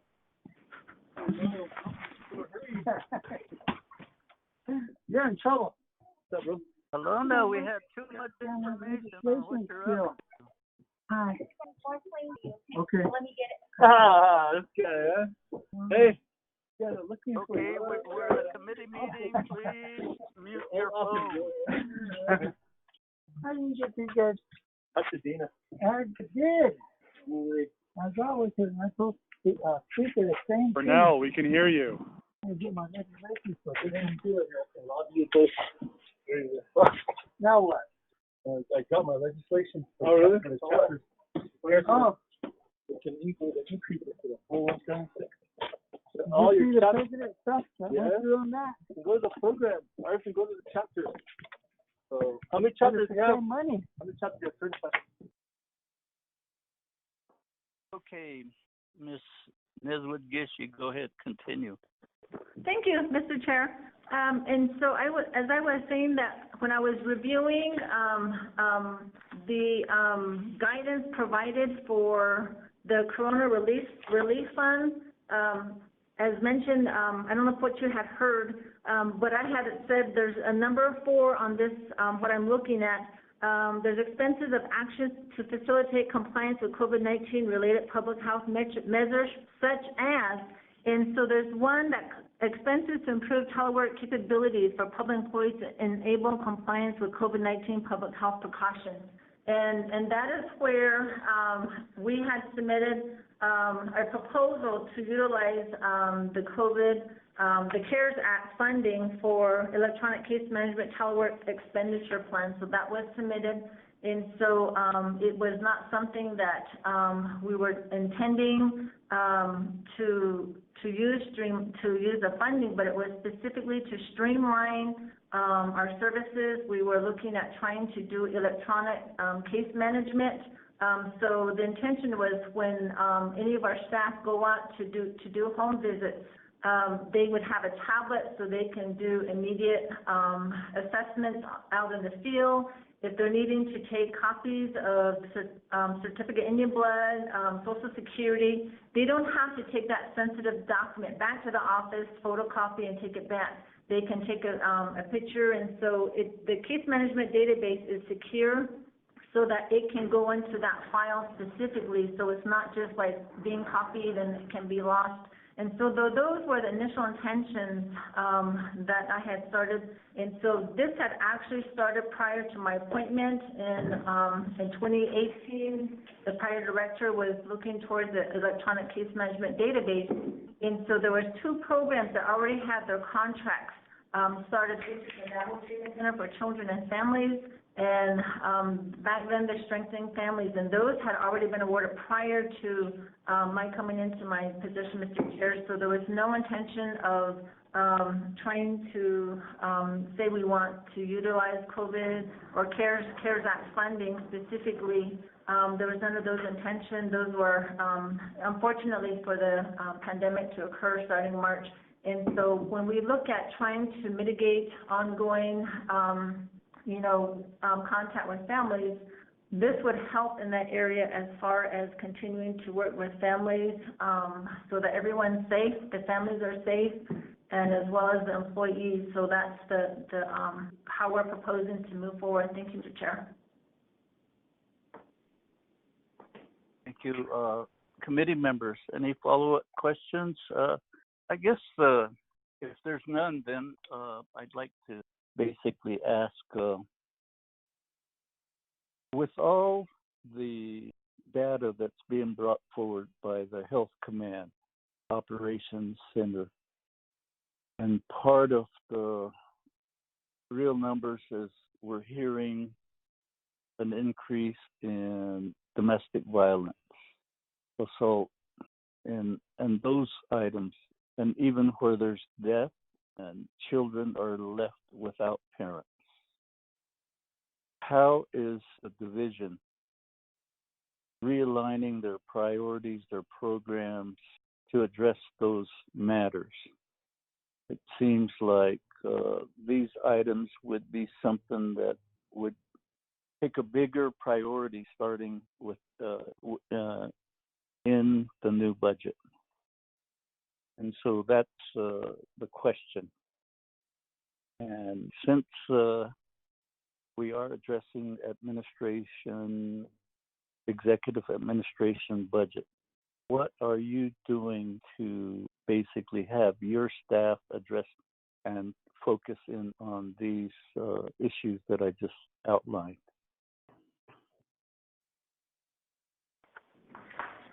Mr. Chair, thank you for allowing me to speak in this area of social work. And so the increase in domestic violence, this is where there needs to be a continuum of care of services. And this is where the realignment proposed and that was passed going to Department of Family Services so they can have a continuum of services, not just to look for the safety of the victim who's suffering domestic violence, could be an individual or with their children as well. And so we do an awesome job of finding placements for an individual for safety reasons and if they're needing assistance with a protection order. The ongoing services to that family to possibly offer additional services. Maybe the individual may be staying in the home because they may lack job skills, they may lack funds. And so this is where the ongoing case management continuum of services to work with the individual. If they're needing a GED, they can be referred to appropriate services. If they're needing some financial stability, there's the TANF program that could work with the victim and the children. And at that time, they can receive employment services. They can receive, if they're needing education, an example, HISET, which used to be known as the GED. They can get on-the-job training skills. And this is where we're a disconnect, and this is where we're looking at having one, again, case management database so that we can hook up the families with available resources and doing that continuum of services. So with the domestic violence and then with the children as well, we have children that may be not having adequate services. So how can we address those continuum of services? And this is where, in our executive office, where we do have a team to assist all of the three departments and the three programs. As far as Ms. Rosalind Begay, she's here as a policy legislative.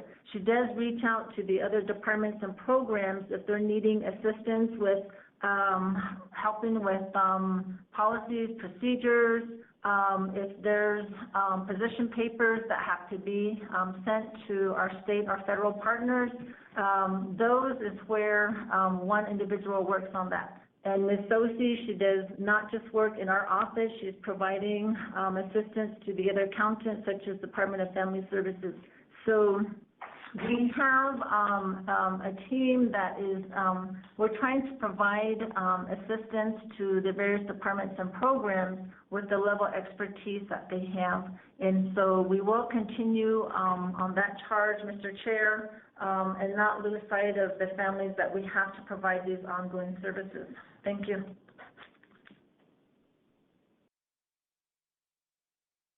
Committee members? Chair, this is Delegate Slater. I'd like to motion to table the legislation until Thursday. Okay. Committee members, we have a motion by Honorable Vice Chair Slater to table until Thursday. Okay. Honorable Edison Wanika seconds.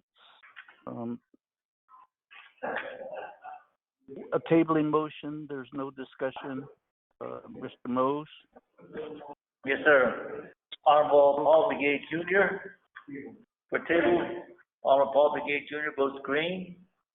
Honorable Carl Russell Slater. Delegate Slater, green. Honorable Carl Russell Slater votes green. Honorable Pernell Halona. Halona votes green. Honorable Pernell Halona votes green. Honorable Charlene So. Honorable Charlene So. Honorable Edison J. Wanika. Honorable Edison J. Wanika votes green. Chair, a vote of 4 in favor, 0 opposed to table till Thursday. Okay, thank you. A vote of 4 in favor, 0 opposed, the chair not voting. Committee members, that takes us to the end of our agenda. Ms. Martinez, please provide guidance. I lost the place on my phone, or place on the agenda. Mr. Chair, the committee reviewed item number 3, oversight budget hearing. 1, the presentation from the Office of OMB, and 2, the legislation 0176-20 was read into the record with the main motion held by Honorable Paul Begay Jr. and seconded by Honorable Pernell Halona. And 3, the committee reviewed the Division of Social Services FY 2021 operating budget consisting of A, Business Unit 117001, Business Unit 117008, Business Unit 117022. And I believe the unmet needs still needs to be discussed. 5, your item 5, Mr. Chair, close the meeting, announcements adjournment. Mr. Chair. Okay. Committee members, what's your wishes?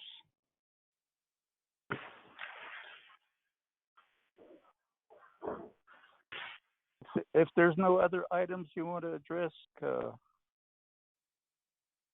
chair is open for a motion to adjourn. Motion to adjourn. Who is that? Motion to adjourn, Juanica. Oh, okay. Second. Paul Begay. Second by Paul Begay. To our colleagues that are in the B&F room, thank you for being there to keep the committee anchored in our work. Mr. Mose, Ms. Martinez, so this would be the end of our 2. So our next session is at 9 o'clock in the morning. Yes, we start with Dodie. Yes. And then the afternoon is with who? Department of Health. Okay. At 1. All righty. Oh, Kushi, committee members, that would be the schedule for tomorrow.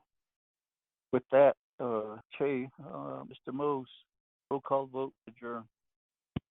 Honorable Paul Begay Jr. Honorable Paul Begay Jr. votes green. Honorable, Honorable Carl Russell Slater. Delegate Slater, green. Honorable Carl Russell Slater votes green. Honorable Pernell Halona. Honorable Halona votes green. Honorable Charlene So. Honorable Edison J. Winika. Honorable Edison J. Winika votes green. Chair, we have 4 in favor, 0 opposed for adjournment at 2:37. Thank you. So with that, committee members, we are adjourned in this afternoon session of the HEDS budget hearing. I'll see you in the morning. I'll listen to you in the morning. Thank you. Have a safe day.